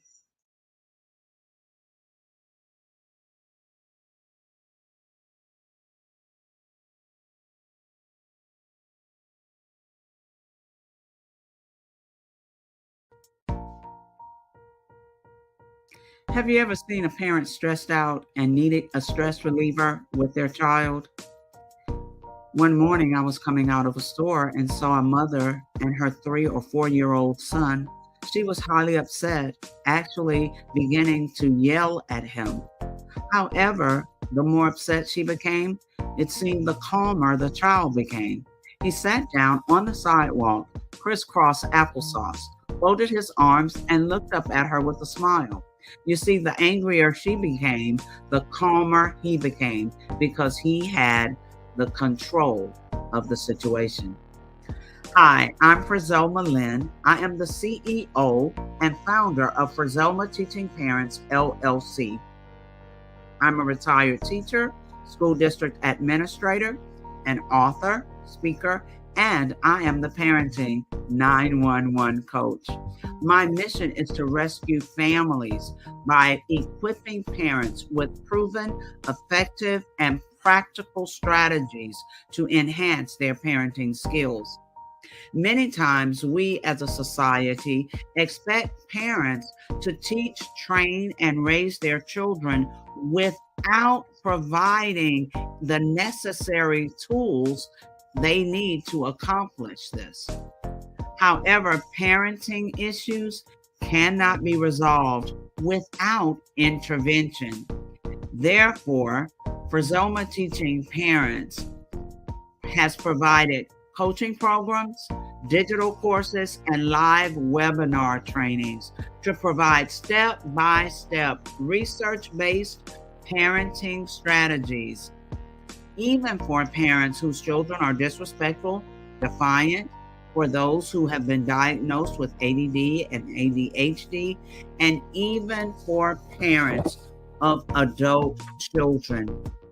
No longer will you have the need to feel like you are a failure as a parent. You'll now have the tools needed for each situation.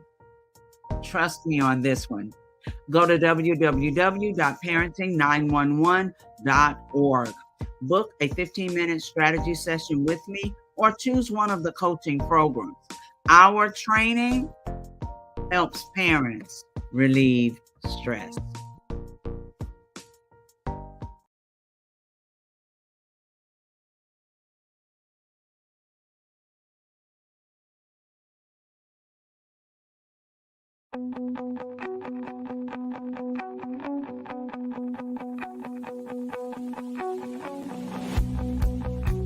I am Black Business. From the moment I wake until the time I sleep. Yes, I am Black Business. I am Black Business. Tell me, are you Black Business? I am Black Business. Do you support Black businesses? Listen, I support Black business because I am Black Business. Black Business Expo, one of the largest business showcases in the history of Black business in the world. The world! Sign up today at www.blackbusinessexpousa.com or call 919-308-9090. I am Black Business.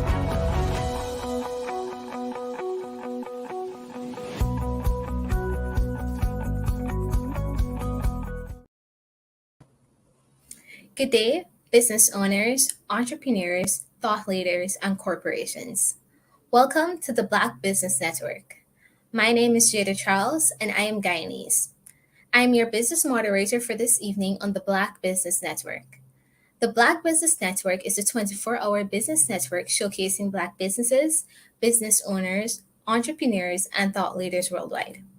We have speakers from North Carolina, London, Singapore, Africa, Japan, and cities all over the United States. The Black Business Network is a global community sharing its business knowledge to empower, inspire, and educate businesses about business. Our next speaker is Grant McGaugh. Owner and founder of 5-Star BDM, Grant McGaugh was recognized by Legacy Magazine as a thought leader and super connector for healthcare professionals. His highlights include establishing a statewide organization for the National Association of Health Services Executives for Florida.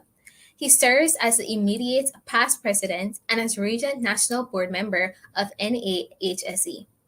He is also the program chair for HIMMS South Florida. He provides knowledge, share programs for health information technology professionals in South Florida, named by Miami Legacy Magazine as South Florida's top Black healthcare professional of 2019, and an African American achiever by JM Family in 2020. Grant McGaugh has created a socially conscious digital presence that inspires the healthcare community. Grant was also recognized by Becker's Healthcare Review and best-selling author and brand master Martin Lindstrom in 2021. With over 20,000 followers collectively, Grant has taught entrepreneurs, students, and multi-passionate go-getters from all walks of life how to dream big and back it up with daily action to create results. He offers his acclaimed personal branding program and business development strategy for small enterprises, featured both in NAHSE News, the Miami Herald, and the Sun Sentinel. I present to you Grant McGaugh.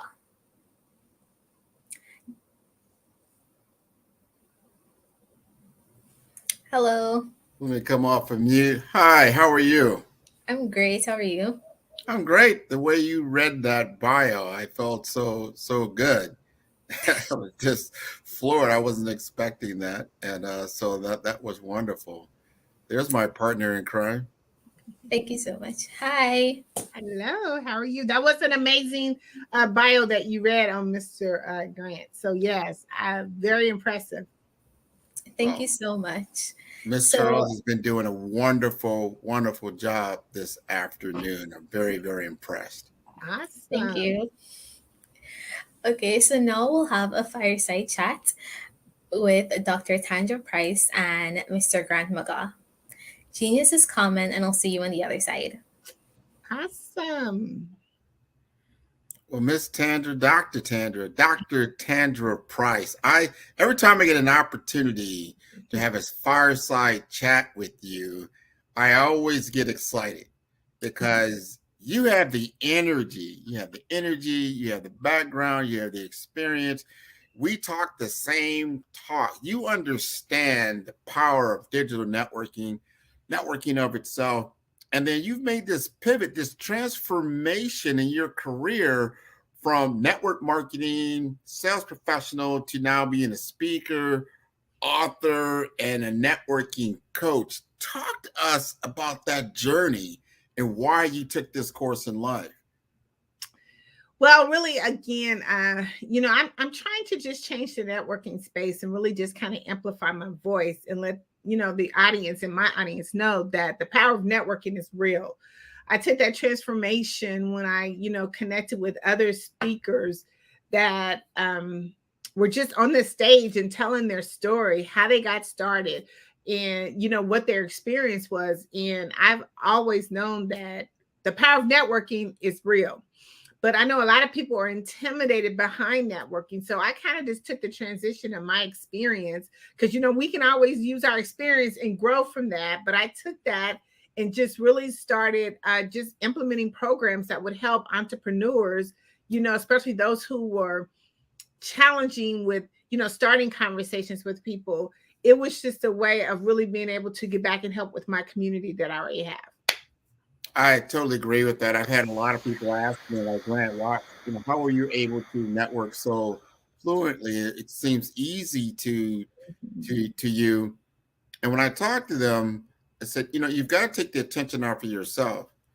And if you take the attention off of yourself and you're in especially a room full of people, the common thing to ask is, why are they here? There's a common thread for why you're in the room, why they are in the room. And there's got to be something of meaning between you that brings together. And I see this so many times, you start to find out, oh, wow, so-and-so, or you're familiar with this. And then you have a natural conversation that takes place. I like that. So the question is, what inspired you to create an empowerment movement? Because you found this specifically with women and you wanted to help them to make their success. And you doubled down on empowering women through a movement. Talk to us about that. Yeah, so kind of what happened was, just within our transitions of traveling, I knew the importance of whenever we would have to travel and relocate to another community or city or town, that we needed a network.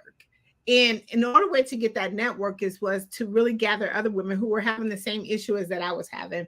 We went from California to Connecticut to Oklahoma. And I was like, man, I need to have a network that I could build from, that if nothing else, if I was having issues with my children or whatever, we needed to have that network, that bond. So I just kind of started creating women's groups. Wherever we would travel or relocate, I would just create a small group. It started off with a small group, maybe 10, 15 ladies, and we would just get together, meet on a weekly basis and talk about what was going on. If they were looking at starting a business, what did they need to help them within their business to grow? Or if they was just needing some support, maybe some direction and new to town. I mean, what did they need and what could we help them with? And that's kind of how that whole movement got started. And then just kind of build until, we had well over 20 ladies, 20 groups, around, Oklahoma, Kansas City. I had kind of just started putting it out there, especially during the time of COVID. I mean, it was really good because people couldn't really get out and network, but they still needed to be able to run their business. So by having these powerful groups and these ladies would come together, I mean, we were able to exchange business ideas. What were you working with? What did you need help with? I mean, we started talking about new trends and styles that was going on. I mean, how could we really collectively come together and help one another? And that's kind of how it all got started. Well, I tell you, it got started. It blew up. It got very, very big. I mean, you've got a magazine, Tap In Magazine. You just did something special with the NFL. I remember seeing that. I want to hear about that experience because that sounded so awesome. Tell me a little bit about that. The growth of Tapped In Magazine, we're just doing some amazing things. We actually are again over 700,000 online distributions. We're in the UK. We partner with some major television corporations, and it's just expanding our network. So we had an opportunity to be one of the PR agents at the Super Bowl Media Week in Las Vegas, Nevada. Now, let me tell you, this was an experience. My very first time being there, there was over 343 media outlets. And when I tell you anywhere from CBS Sports News to, CNN News, I mean, there were just amazing news media outlets.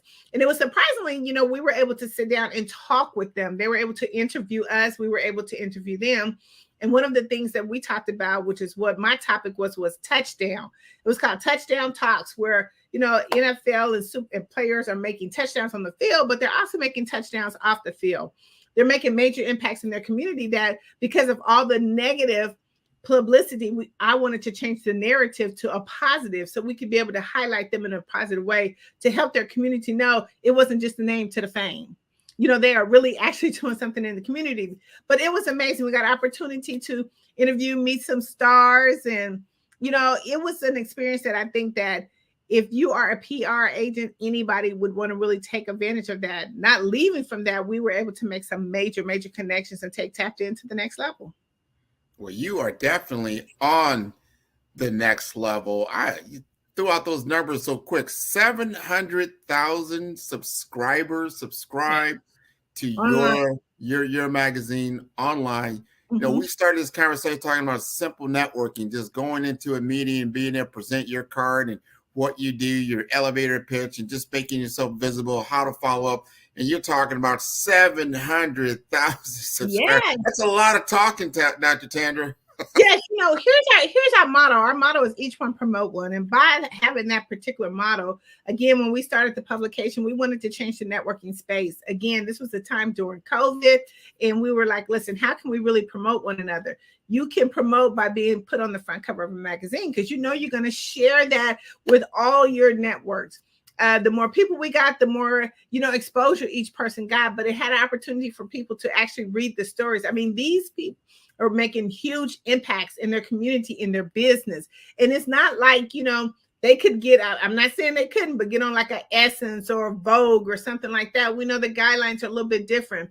But for us to be like small magazines, and I was saying this even when I was at Super Bowl Media Week, that we work just as hard as the bigger name publications by getting, a person's voice out there, making sure that they're seen and heard. It's not just a magazine, it's a statement. But we work just as hard. And by doing that, we have, we just keep increasing and growing, every year. We have some major things that's going to be happening with our publication this year. And I'm so super excited. But we got an opportunity to do some things that, I don't know if other publications are doing, but I know that Tapped In is doing it, and we're growing in a major way. So help us understand this. We just had Jada on. Jada's 17. She started on her journey, getting into her career. She's got an interest in entrepreneurship.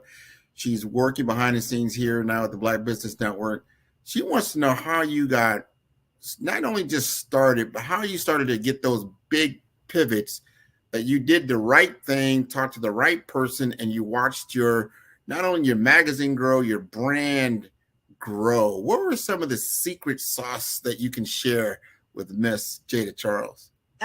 Just being consistent. I think that's really the biggest thing. But anytime we're talking about networking, I was willing to build the relationships, not just that one hit shot. A lot of times when we go in there, we have to have the agenda of that we want to build relationships and not just go in there, I give my business information and they don't talk to me, then it's over with. We have to realize, and for me, it was about building a resource pool. So I wasn't networking for myself. I was networking for the next person who was going to be able to come into my fold. So anytime they needed something, I could pull it out of that resource bank and say, here is this. Now, there's nothing better than getting a referral from someone. When your clients come to you and you can help them with other needs, they don't really need to go anyplace else, right? And then when you're giving another business person a referral, it just kind of triples down. I think that's the benefit of being a part of networking, because it helps your business grow exponentially. You can get so much power out of it. So for me, I would say, as for her, just be consistent and then show up. Let me tell you, there's a lot of times that I go to networking events after doing all my research, and I'm like, oh my God, I'm just tired. I do not want to go to another networking event. But surprisingly, when I do go to that network, there's a blessing that's already waiting for me. Oh, that's golden. That's golden. We need to open up our ears. And what I heard from what you just said, you took the attention off of yourself. Mm-hmm. You put it in this like, how can I help someone else? Mm-hmm. And if I'm helping someone else grow, in turn, I know in time, I will also be helped.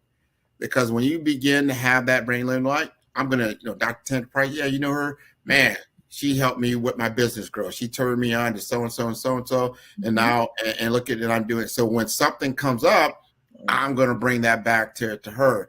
because you don't just go to 700,000 subscribers. You don't just have, the media presence that you have, the things that you're doing.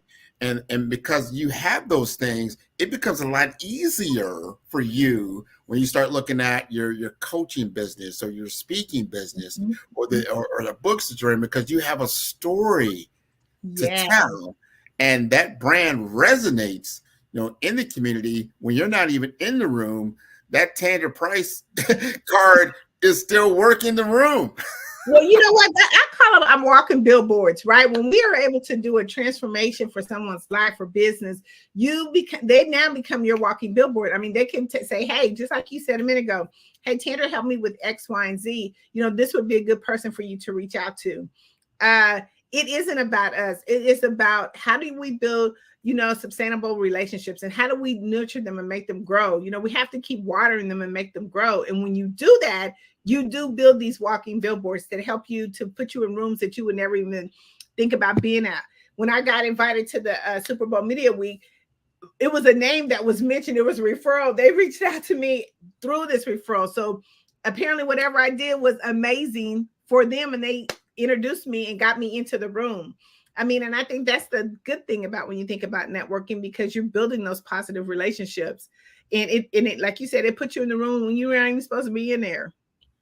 Talk to us about when you get media credentials. A lot of people don't know about this in the media world, that gives you some access that you normally wouldn't, but you have to know the process of getting those credentials. What did you have to do to get those credentials? Again, it's about like who all you know. Again, even for the Super Bowl Media Week, I mean, to get that big of a credential is because someone knew me that knew somebody who could get me in the room. And by having those credentials, I mean, it opened up a lot of doors for me to be able to talk to someone else, to help someone else. So a lot of times, again, when I go into those type of things, I'm not just thinking of myself. I'm thinking, who can I bring along with me? Who can I help along with me? So not only can I get the credentials, maybe the next person can get the credentials as well. But there's a process that you have to go through. In that process, I mean, it just begins on who you know. That is it. And who knows you, right? Who knows you? So what's next? I mean, you just did a major production, right? Yeah. You've got some things on tap. I love this, called Tap In. Help us tap in to Tandra Price and what's going on. So our next big thing that we got going on, we're working with, again, some other entertainers that's going to be coming up throughout the year. But we have right now coming up is Black Women's History Month. And let me tell you, we do a publication. We have been doing a publication each year in March for Women's History Month. And just to see the foundation that's being laid by these amazing women. Remember, I started with women and we started these amazing groups, but just to see how they progress from now and the footprint that they are making for the next generation is so important. And to hear their stories, like, how they did it, how they made a transformation. So right now, Tapped In Magazine is getting ready for the Women's History Month. We're looking for amazing, whether speakers, authors, coaches, entertainers to come in and tell their story. Let their story be a foundation that can live on and on and on for the next generation to read. I think it's amazing. So go to tappedinmagazine.org. We'd love for you to be a part of our publication for Women's History Month. Well, I'm sure a lot of people just heard that. That's very important as we come full circle in what we're doing, and we're elevating people. It's about elevating others. And as you have been elevated yourself, I'm curious, behind the scenes, we're on the Entrepreneurial Black Business Network, and really behind the scenes, if you're starting to do what you're doing, what kind of tool sets do you use? What are the things that you're leveraging that has helped your business to sustain itself, and the investments in that type of, whether it's technology or people, human resource? What is really helping you to get to that next level?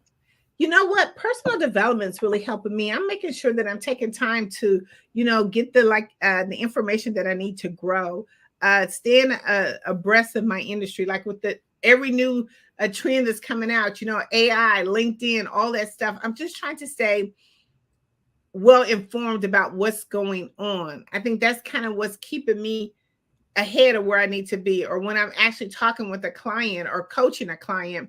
I mean, I have some current information to give them and for them to be able to work with. I think a lot of times as entrepreneurs, we have to figure out how to grow. And you're right, whether it's through going to tech, I do different things outside of my box. I even do like Toastmasters to, help me with my speaking. I do, right now I'm taking a class right now just on the fundamentals of business. A lot of times, we think we know everything, but we don't. We always got to have room in our cup to grow. But I always try to make sure that I'm learning as I go. And I'm learning from other people. I'm looking for my teacher every morning. Who's going to be my teacher today? Because there's something out there to be learned. But I think that's just kind of what helps me to sustain and help my growth along the way. I think that's so important. The investment in yourself. Understand we never fully arrive. We get to certain rungs on the ladder, and you got to get to that next step. Help us understand your coaching program. Are you doing one-on-one coaching? Are you coaching classes? Is it in person? Is it online? Help us understand that. So our coaching program is a group coaching program, and it's online. So we actually have two. We have one that helps you optimize your LinkedIn, and then we have networking bootcamp. Each one of those have something different because we're really trying to help entrepreneurs merge the two. LinkedIn really goes through your whole LinkedIn profile. It tells you what you need, what you don't have. It helps you with the things where you need to get the resources, whether it's to build a banner, to do your picture, to make sure that we're focusing on the highlights of your profile. Then we turn around into networking. Okay, so now is your extrovert or introvert? How does that work? How do you actually start mastering the art of communication when you're going to network? What's your plan? How do you create that plan? What's your follow-up plan? So we try to put everything in kind of different categories like that. But we do it on a group basis. Right now we have our LinkedIn optimization class coming up, which is next month. And we also have our networking. It's called the Connection Code, which will be coming up next month again.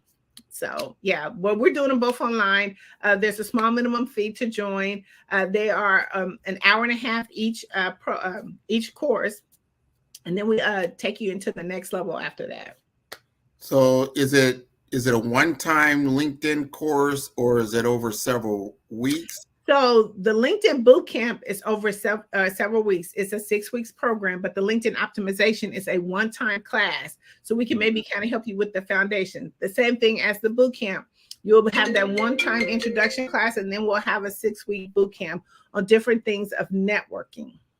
I like that approach. So a person can, try or buy it, like, hey, is this for me? Let's get in. It's a nominal fee just to get started. And then if you want to take the next step, it's a 6-week course. It's an investment in yourself. Again, I love how you already framed that this is what you're doing. You're asking someone to invest in you, and basically they're investing in themselves to get better.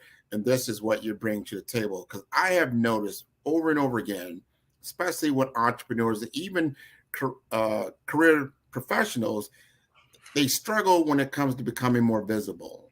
Yes. And understanding we are in a digital first environment now. Mm-hmm. So it's not okay. Now, you know what?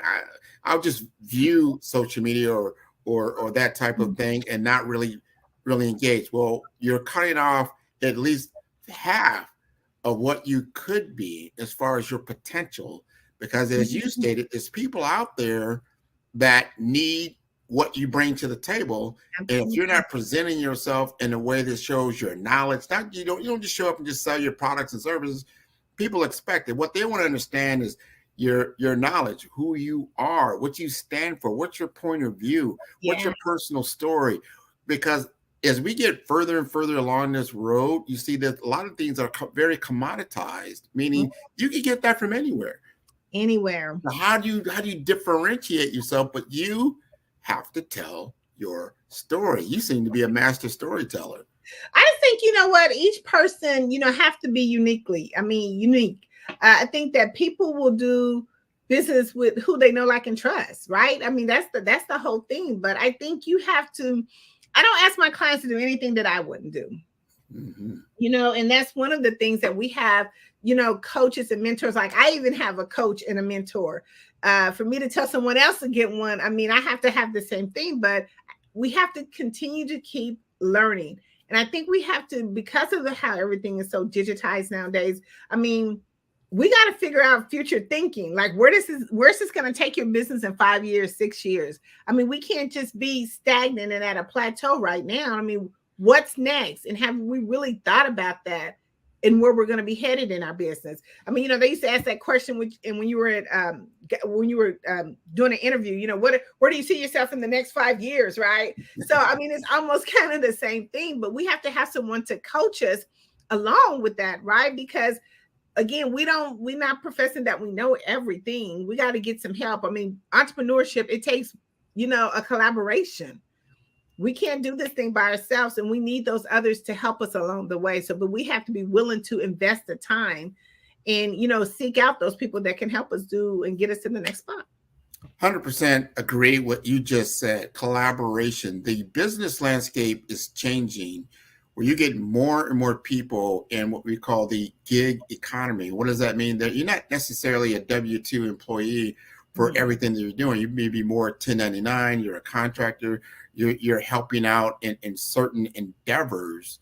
And so that you have small little companies that come together for projects for what you're trying to accomplish. This is becoming more and more the norm, specifically in the Gen Z, Gen X, millennial type world.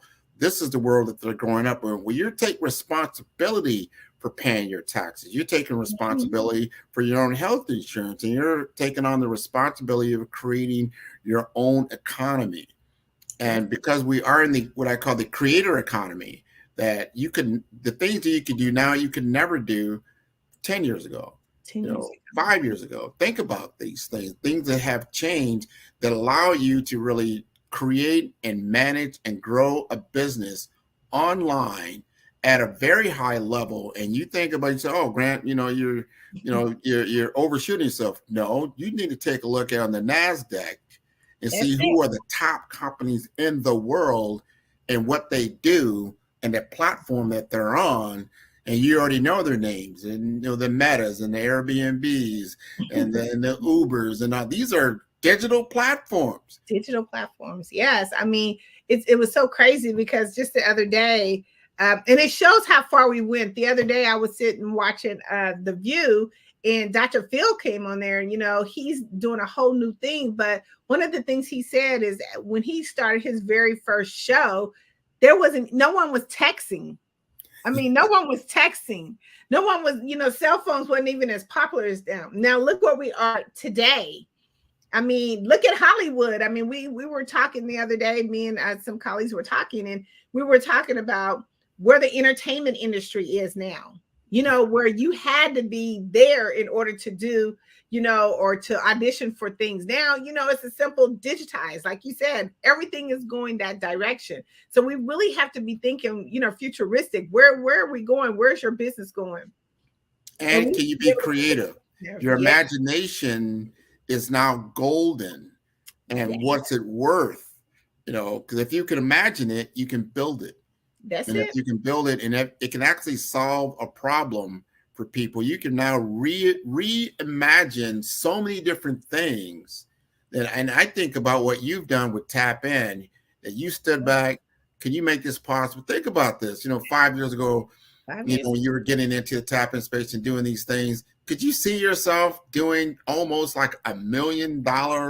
You got 1 million followers, 1 million people are tapping into your magazine. I'm telling you, when I started Tap In magazine, it was like, it was an idea that I had. I did a bunch of research on other magazines and, how do I be different and unique for them? And when I started, I was like, okay, I don't know how this is going to work. You know what I'm saying?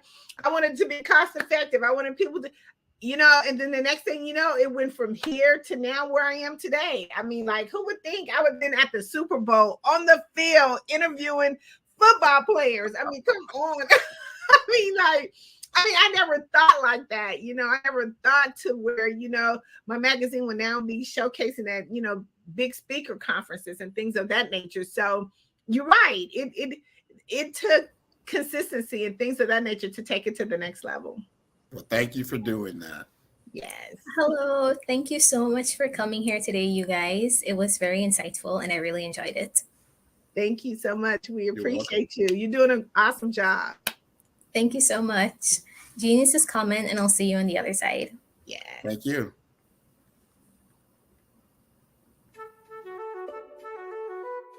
This is Dr. Arnold T. Petsworth. He's the owner of Petsworth Vet World, a veterinary clinic in Hopton, Connecticut. His patients include dog, cat, frog, fish, Goldie, dog, and this alpaca. Due to doctor-patient confidentiality, we can't tell you their names. Business at Vet World was steady, and then quarantine hit. Neighbors brought new four-legged friends into their homes.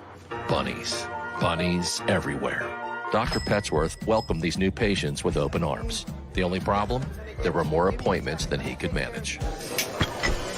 That's when Dr. Petsworth turned to his American Express business card, which offers spending potential that's built for his changing business needs. He decided to hire a new assistant, Julio, and with spending power built for business purchases, he used his card to furnish a new exam room. Together, Dr. Petsworth, Julio, and American Express Business made sure all the pets of Hopton got the love and care they deserve. And everyone was happy. Get the card built for business by American Express.